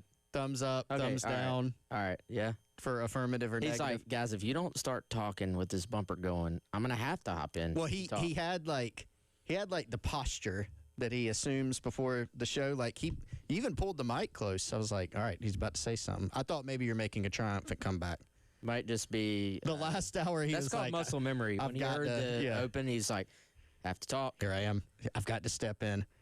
All right, Wes. Did you keep the train on the tracks in I think the so. last hour?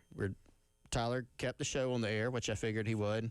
And man, Mark gave us some great insight as always from the Garnet Trust. We talked about a lot of things. He was fired up as usual about a lot of Saw. things. Yeah. Well, Walking out. that was off air, but the recruiting calendar, portal calendar, college football, TV rights, all those things. But I have a feeling, Wes, our primary focus today is probably going to be on the transfer portal, how things are going for the Gamecocks. We're now on day 5, which y'all know I have a hard time with dates. Like, I'll get up early in the morning, put up the Ask Chris thread on Gamecock Central, and Wes will text me and be like, it's not June, or it's January 6th, or whatever it may be. I put out something, I think, yesterday, and I got, like, what day of the portal it is wrong. I'm like, guys, cut me some slack. It's, midnight. But it's day 5 of the transfer portal. Whew. A lot of things happening, Wes. Still one portal commitment for South Carolina. I'm sure we'll dive into the why of that.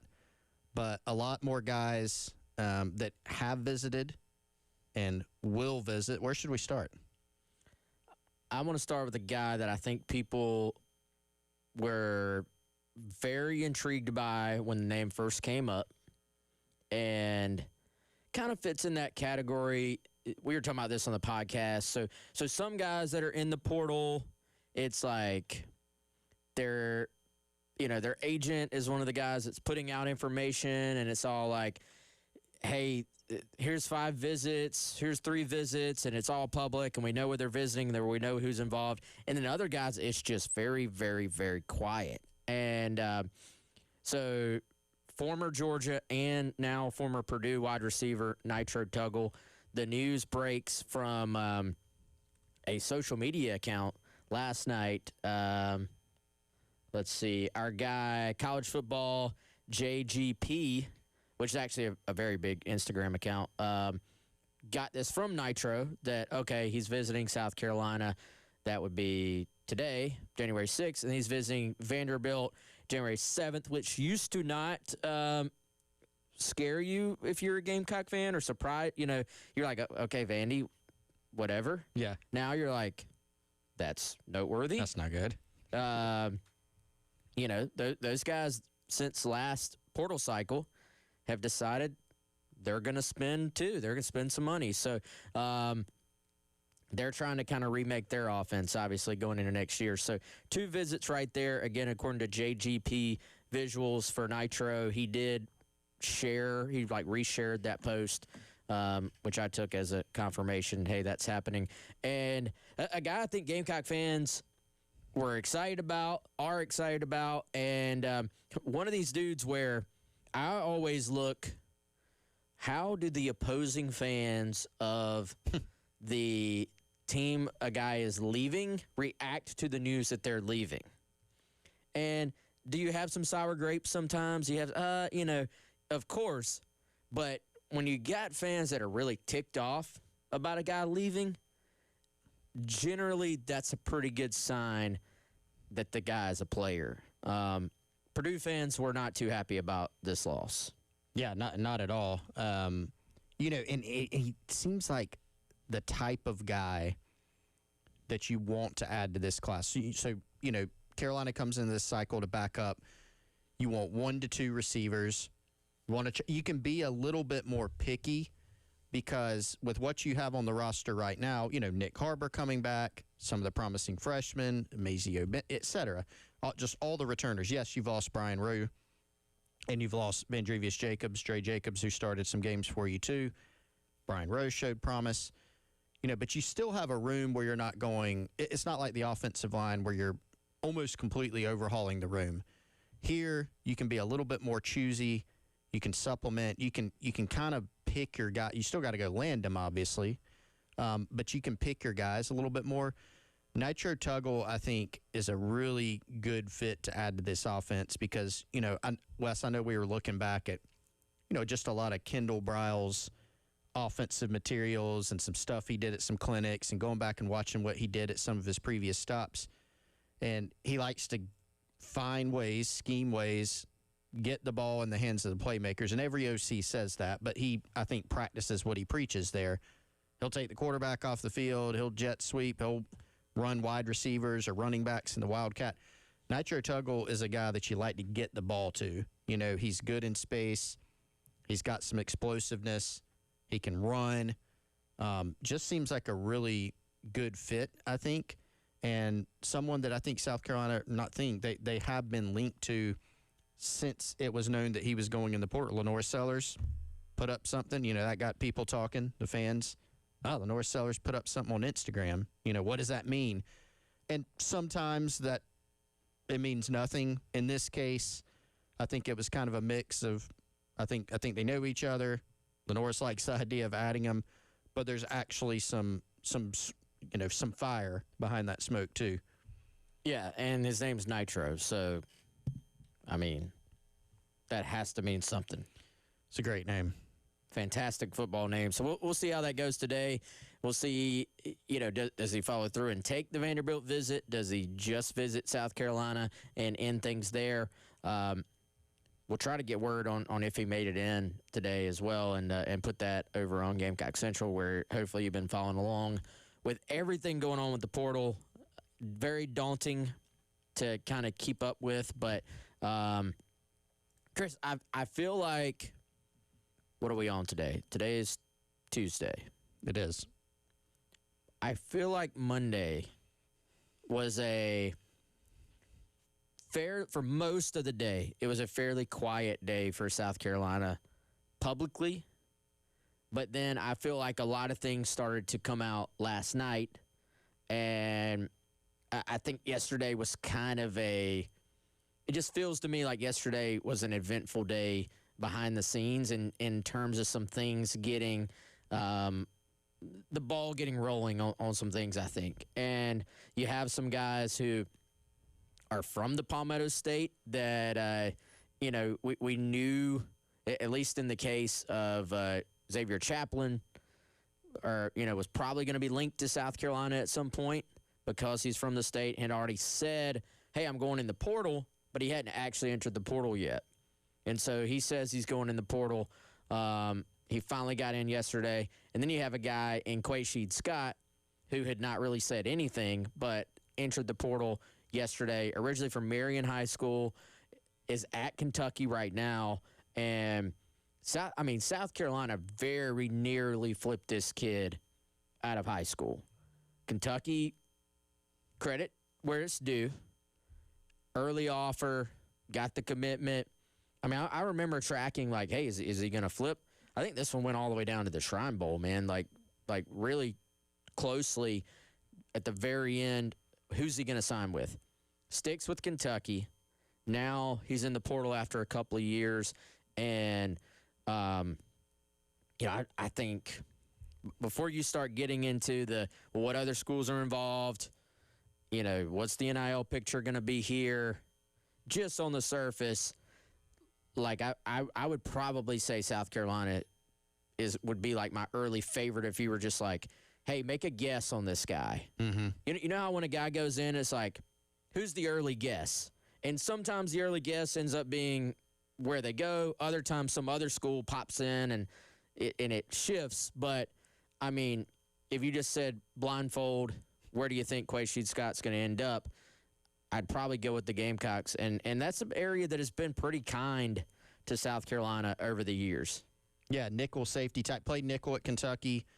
2024 class member, so played some as a freshman. Started last year. Go look at the stats. Maybe he didn't have 90 tackles, right? But had a pick that he took back for I think 55 yards. Had I think 39, 40 tackles.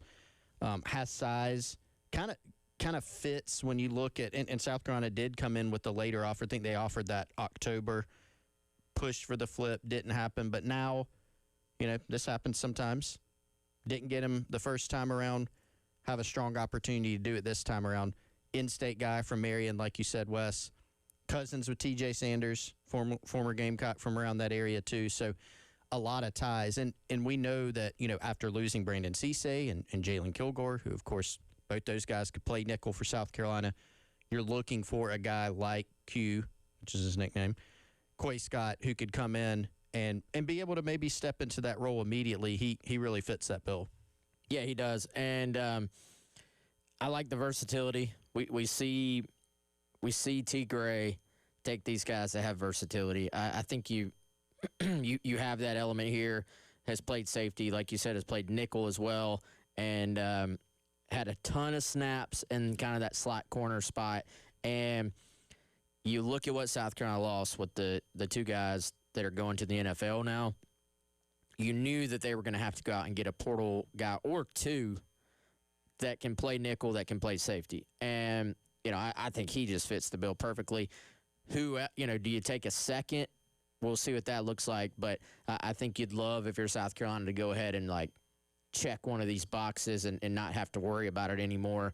And we've seen at DB now, I mean, you got to imagine, dude, they're pushing the Cisse angle, and Cisse was a good player at NC State. I don't want to pretend he wasn't. He absolutely was.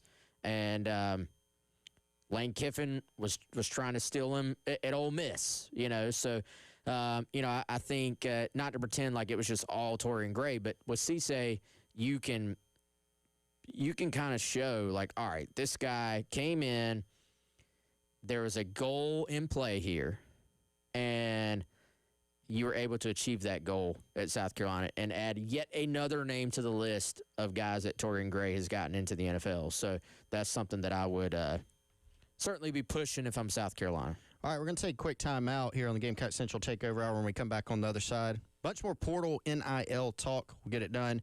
I'm Chris. He's Wes. We'll be right back.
All right, welcome back in. It's the Gamecock Central Takeover Hour. Tyler, Wes, Chris here. Tyler's running the board. We're talking transfer portal, NIL, all those things. Wes, we should probably just go ahead and talk about this, man, during the break. An outgoing portaler for the Gamecocks. Not the kind of portaler that Gamecock fans were hoping they'd be hearing about, right? Yeah. You avoided a lot of this, but there's some. I don't think anybody's immune. So Jaylen Brown, edge for South Carolina, reportedly set to enter the transfer portal. Former Missouri transfer, and arrived at South Carolina, just spent one season here in Columbia, did not get to play, unfortunately, because of an injury. No ideas yet, because this literally just happened. Oh, if you're saying, well, is he going to LSU with Sterling Lucas? I don't know. Maybe. Maybe not. But this one, Wes, I think, without us diving in, maybe we get a few texts in the next 5-10 minutes later tonight that details this a little bit more. But I'll say this with what we know right now. On the surface, I think this is a potential blow because you look at that edge room. Yes, you have Dylan Stewart back, but you lose Brian Thomas Jr., who had a really good year, kind of quietly, I think, because of South Carolina's record, but he was very effective as a pass rusher. You lose JT Gear, right? And you were looking at that edge room going, yes, South Carolina not only needs to retain Dylan Stewart, but they need to probably go add someone else in the portal, whether that ends up being a guy who's starter caliber or whether it ends up being somebody who just kind of adds some competitive depth. But I think you looked at that room, all things considered, and you still probably felt pretty good. And I think Jaylen Brown was one of the reasons for that, right? You had two guys last season, both transfers, in Jaylen Brown and George Wilson, who before the season, all the buzz was these guys are going to help. Jaylen Brown played some at Missouri, showed a good bit of promise. I mean, his former coach at Missouri went on Twitter after the kid transferred and was like, this kid's he's got a chance to be really good. Kind of strange, but it happened. And then George Wilson, as a pass rush guy, South Carolina really felt like he would be able to give them some juice on third downs. Well, season rolls around, you don't have either of those guys. And I think that did have an effect rotationally on last season. But this offseason, you're really looking at those guys going, all right, if they're healthy, these guys have some ability and could end up being really good players, but you're not going to have Jaylen Brown now. Yeah, I don't know if we just weren't really looking into this one enough or not, but this one was a bit of a surprise to me, at least. And, again, someone that I think, like you said, was if he can get back to 100% was in line to, I think, help South Carolina in 2026. And this is what happens when you're able to or when you lose a coach, man. And obviously all the attention was on Dylan Stewart, and that was huge. But remember when we talked about Jaylen Brown out of high school? He went to Missouri, but South Carolina was probably the number 2 team there. A big part of that was Sterling Lucas. Now he comes out here, he gets hurt, doesn't really, man, I think it's one thing when you're on a team, when you're on a roster, but it's different when you're just out there putting on the jersey to go play and kind of being a part of everything and being part of the fan base. You're a little bit removed when you're just kind of going through rehab and stuff like that. So we probably should not be surprised on this, but at the same time, wasn't necessarily a ton, at least on my personal radar. And now I think, Chris, like we had circled edge, at least I was looking at that like, man, if you could go get a plug-and-play starter opposite of Dylan, that would be fantastic. I also mentally been like, well, Jaylen Brown, I'm not going to say he is that guy, but I was mentally going, he could be that guy. Like if he's healthy and takes a step, there's the baseline talent here to be an SEC starter. And now I think you're going, all right, now you kind of have to feel like you go out there and it does free up, some. Every guy that leaves, that frees up some cash you were going to spend on that guy. Now you pull it in with what you were going to spend at that position potentially, and go get who you can get. So just to give kind of an overview of the room, Dylan Stewart obviously back. And look, we got to give this caveat. Portal's still open. We're on day 5 of 14. Guys could get in literally on the last day if they wanted. But as it stands right now, Dylan Stewart back. Other projected returners, Desmond Umeozulu going into his senior season. A guy that showed some promise, some flashes. I feel like we've said this before. Can he take the next step? That would be significant, I think, for South Carolina in his final year. George Wilson, if he's healthy.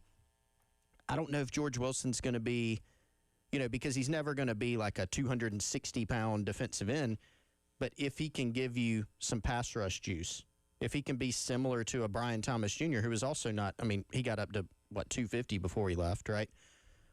Can he give you something? So you got those 3 guys who are older veteran players. You've also got some young players on the team, all who redshirted this past year. You got Quay Dodd, Anthony Addison, and another edge, actually a third edge who missed the year due to injury, Kabi Saki-Pra out of Georgia. So you've got those 3 guys, and then Julian Walker coming in as a freshman. So kind of look at that picture. Jaylen Brown was that one guy that was kind of in the middle. Everybody is really young or has been around a while. And so can you plug in a guy from the portal? And, is it 2 guys now, Wes? That's another consideration. We know they've been going to 1. Does it expand to maybe bringing in a second guy to go along with, maybe a bigger name, a higher investment type guy? Now maybe you're looking at getting a couple. And then you look at this kind of just this front 7 for South Carolina West, looking for edge help. That's kind of amplified now. You're looking for a couple defensive tackles also out of the transfer portal. But on the other side, probably feel pretty good about where you're at with linebacker room because you've got your top 3 guys back. Yeah, not that this is breaking news, but I think it's safe to say South Carolina extremely pleased to have all 3 of their top 3 linebackers back. They're, in this era, you really don't get to say that very often, I feel like, at all. And so I think when you look at that spot, you had to kind of remake that room going into this past season, going into 2025. And, you've had a lot of, not necessarily turnover, but turnover just from like losing guys to the NFL this past season. And so to get all 3 guys back, I think safe to say, especially, for some things we've heard, Justin Okoronkwo, J.R. Johnson would have been very highly coveted by other teams, and I'm sure other teams let them know that through other parties. So for South Carolina to keep those guys and, to keep Sean Murphy too, man, I think Sean had a little bit of an up and down first half of the year. I thought came on in the second half, has dealt with injuries in his career, but has started to put it together.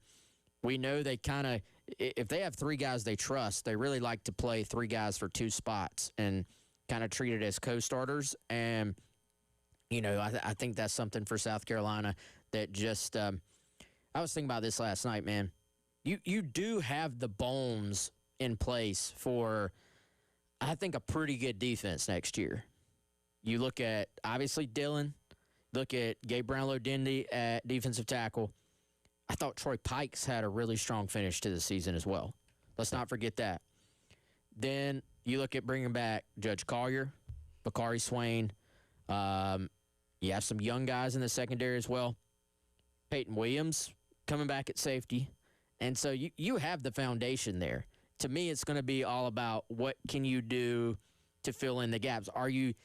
They'll fill in the gaps, right? Like they don't have a choice. They will, but will you be filling in those spots with difference makers, or will you be filling in those spots with kind of like, to still a MLB like baseball term, like replacement level players? You know what I'm saying? Like you're going to find players who can go play the game, but will it be guys who can make an impact? I think will be the difference in what is another pretty good defense versus a defense that is more along the lines of what we saw in 2024. Yeah, it's a good point. And, it's the defense is different. You need some players. You don't need an overhaul like you do on the O-line. You don't need as high of a volume of players. In some instances, let's try to plug in a starter or two. In some instances, it's maybe a little bit more depth. Look at the offensive line. You need both. So we'll continue diving into the transfer portal and all things Gamecock football recruiting right after this break. It's the Gamecock Central Takeover Hour here on The Game.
All right, welcome back in. It's the Gamecock Central Takeover Hour, presented by Firehouse Subs, which I had yesterday, and it was phenomenal.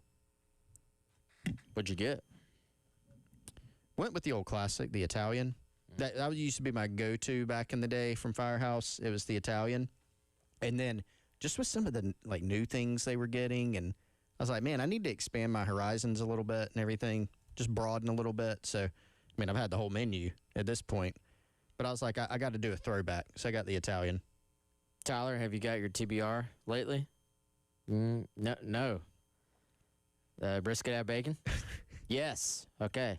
Tyler told me, I'll have to tell the story since he can't, the last time that he had the house to himself and football was on, he went out, his big party was he went and got a large Firehouse sub and polished the whole thing off. I love that. Respect. Yeah, I definitely respect it. Brisket out bacon? Tyler? Or, No, it was Gator? it was the French dip. French? Oh, He's doing the okay. dip. All right, yeah. I remember that now. French dip. Okay. That's a classic. Go check it out, by the way, if Yeah. you have not already. I'm getting hungry now, but let's continue with some roster / portal talk, Wes. Let's go a little high level. So from a roster standpoint, I think we're starting, we came into this portal cycle having, I think, a decent idea of what South Carolina was targeting positionally in terms of a number at every position. And I mean, Shane Beamer said publicly, is all of them, basically. And I think we're getting some better and better ideas. Now, again, another caveat, what just happened, Jaylen Brown departing, that could still happen at really most of the spots. And that could change the equation a little bit more for South Carolina. Your numbers could change based on, a target or two at a particular position that you want, that maybe they go elsewhere. Or maybe you can't come to, frankly, in 2026, an NIL agreement. And so, it may change the numbers for you, but it looks like South Carolina probably no portal quarterback, although they're probably going to feel a little iffy on the depth, overall from a scholarship standpoint. Running back, you've got 3. Nate Palmer from TCU visited. He could be a guy. Could South Carolina just stand pat there? Receiver, 1 to 2 guys. They've got one in the boat in Jaden Gibson. We talked about Nitro Tuggle. They had Josh Manning from Missouri on campus over the weekend. Seems like they want a tight end. We know they want a high volume of offensive linemen. Let's just start there so I don't just go down the every position in football. Offensively, does that kind of track with your thoughts on what they need? I mean, offensive line is the biggest investment they've got to make. Yeah, for sure. So let me say, I think I agree with the no QB at this point. And here's the thing, dude. The right QB could pop up, and they could be like, oh, we should take this guy. And then they take him, right? That could easily happen. Now, that doesn't happen in the same way it once did, because it used to be just like, hey, this guy's too good to turn down. Let's take him. And it was, we'll spend a scholarship on him. Now you have to budget for basically everybody. And so that's just a factor there. It's not just take a player because you think you might need the depth. Is this going to be worth it? And it's a little bit more of an NFL approach. And, I really like what I've heard about Cutter Woods is the thing. So I borderline think you have to consider not only, hey, can Cutter Woods be your backup quarterback? Do you think he has that ability? And you better know now, because there is no spring window. That's right. That is something not enough people are talking about. There is no spring window. There is no, let's see what it looks like in spring practice, and then let me go find that backup quarterback that's needed later on. There also, Chris, some people won't like this take, but I think it's fair. There is no Luke Doty safety net anymore. And you can say whatever you want about the idea of should Luke have been the backup or not. I personally thought it was the right idea at the time. And just having that guy that has experience and an understanding of everything is, very valuable. You don't have that safety net anymore. I'm trying to think, is there an outside-the-box quarterback option on this roster anymore? There was precedent in that Kendall Briles, when they were at Baylor, I think in that bowl. You remember that bowl game they ran for like 6,000 yards on North Carolina? I think they played like a receiver at quarterback in that game because everybody was injured. So I guess they figure if they get past Landon Duckworth and maybe a walk-on, they're like, no disrespect, Jimmy Francis, they might just be like, It's very disrespectful. all right, Brady Hunt, high school quarterback, get out there. All right, I don't know which receiver would play quarterback from this room. I don't. Sometimes you got receivers like played quarterback. I can't even think of it. Like all the receivers were I actually did receivers. very much enjoy the Brady Hunt tush push thing though. Like was I great. really, I hope we see that some next Just year. run that on first down. I mean, Come on. there's some value to that, man. But by the way, side note, Landon Duckworth yesterday was on his way to Columbia to move in, so that will be official here soon. Might be in Columbia by now, actually. Shout out Landon, but I don't know why I got on a QB tangent. I just think it's obviously a important position at all times. And the point I was trying to get to, not only do you have to decide, all right, is Cutter ready to be our backup?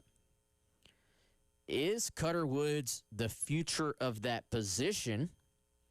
And what does it do for his development as a quarterback if you're saying, hey, we have to bring in a guy ahead of him, as opposed to, hey, let's give him all those reps and get him ready to be QB2 now and get him ready to be QB1 in the future.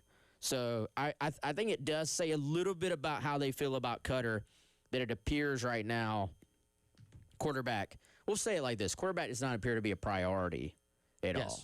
Yes. I mean, when you and it's understandable if you just said just everything we've talked about. Well, now you add in the fact that you have to budget. So are you really going to spend, if you could find somebody, sounds bad, on the cheap, a value add, okay.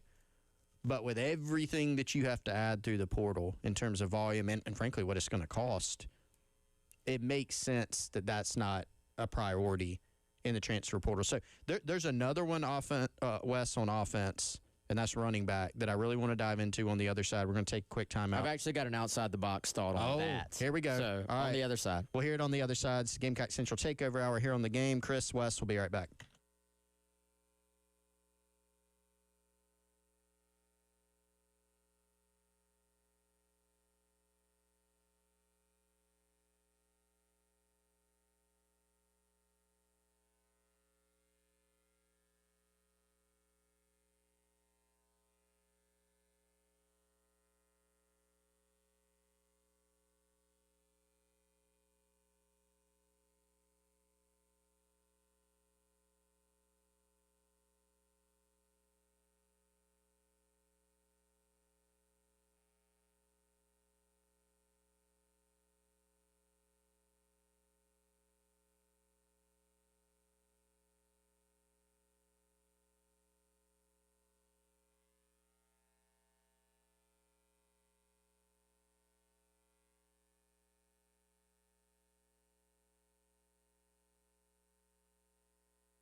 All right, welcome back in. Wrong mic.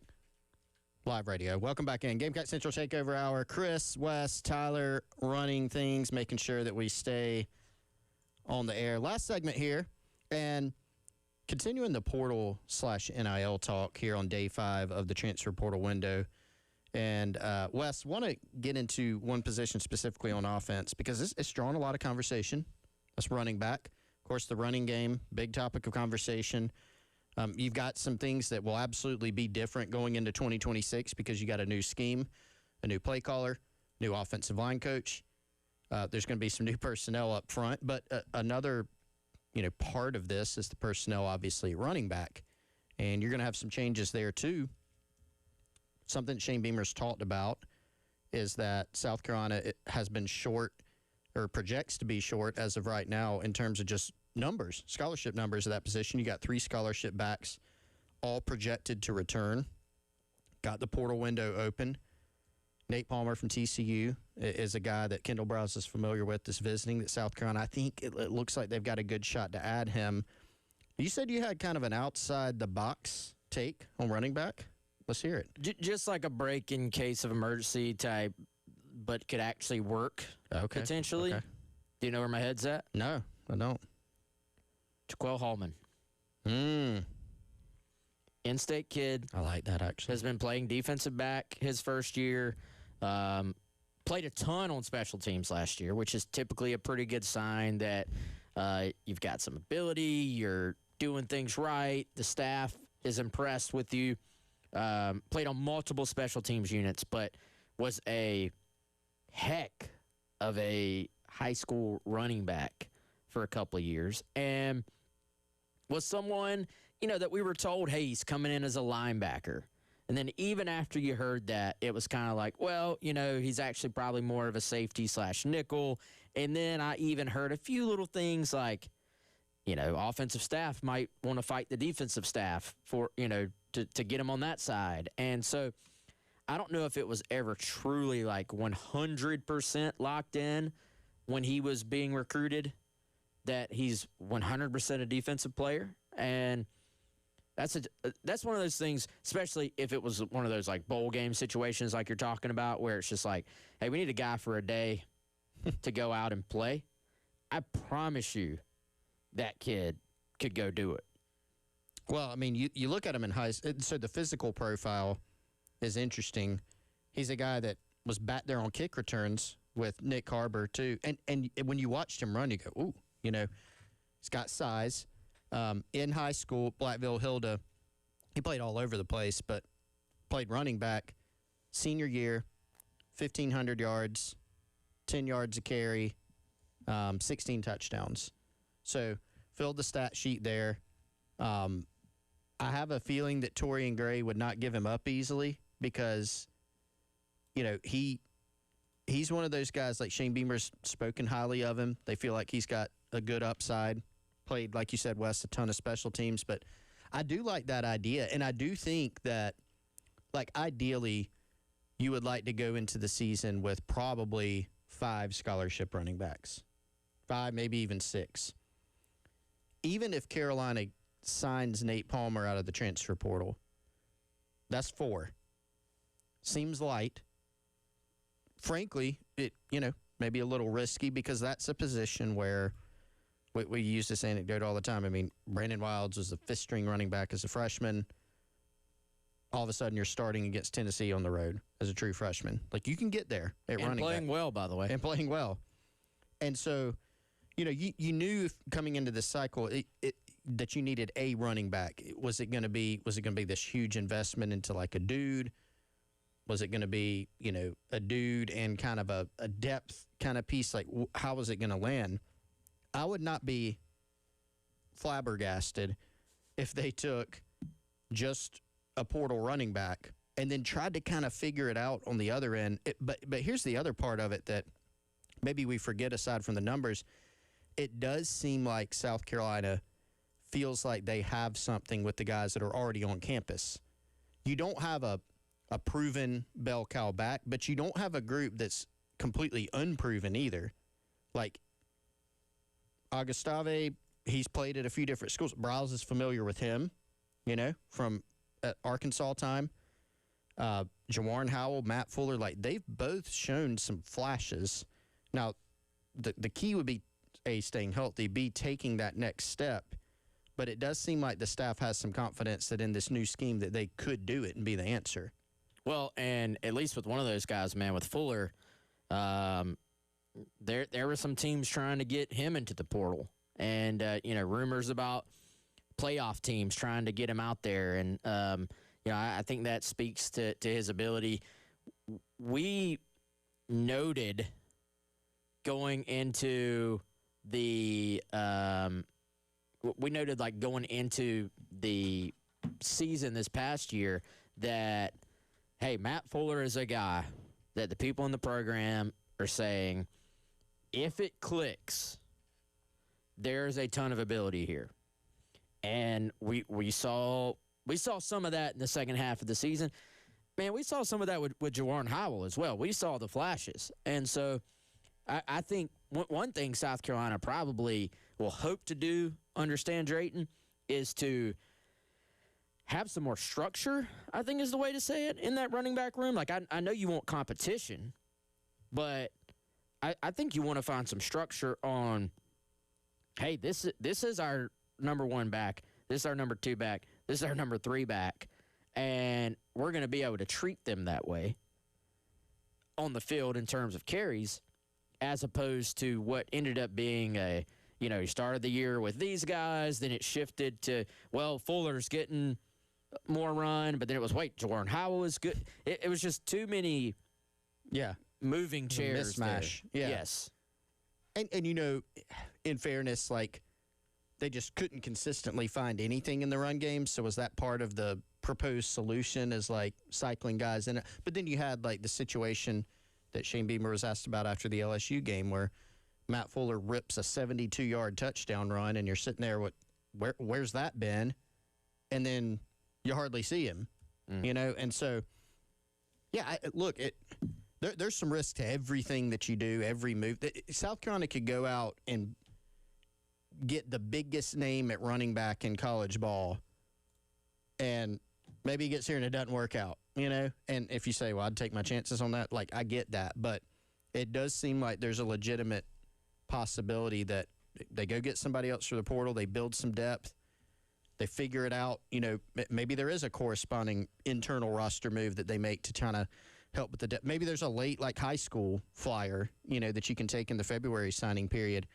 But it does seem like they like some of those guys that are on the current roster. So, is there anybody left in high school anymore? Like, that's the big question there. That is a good question. I'm Chris, he's Wes. Gamecock Central Takeover Hour. Appreciate everybody rolling along here on the game.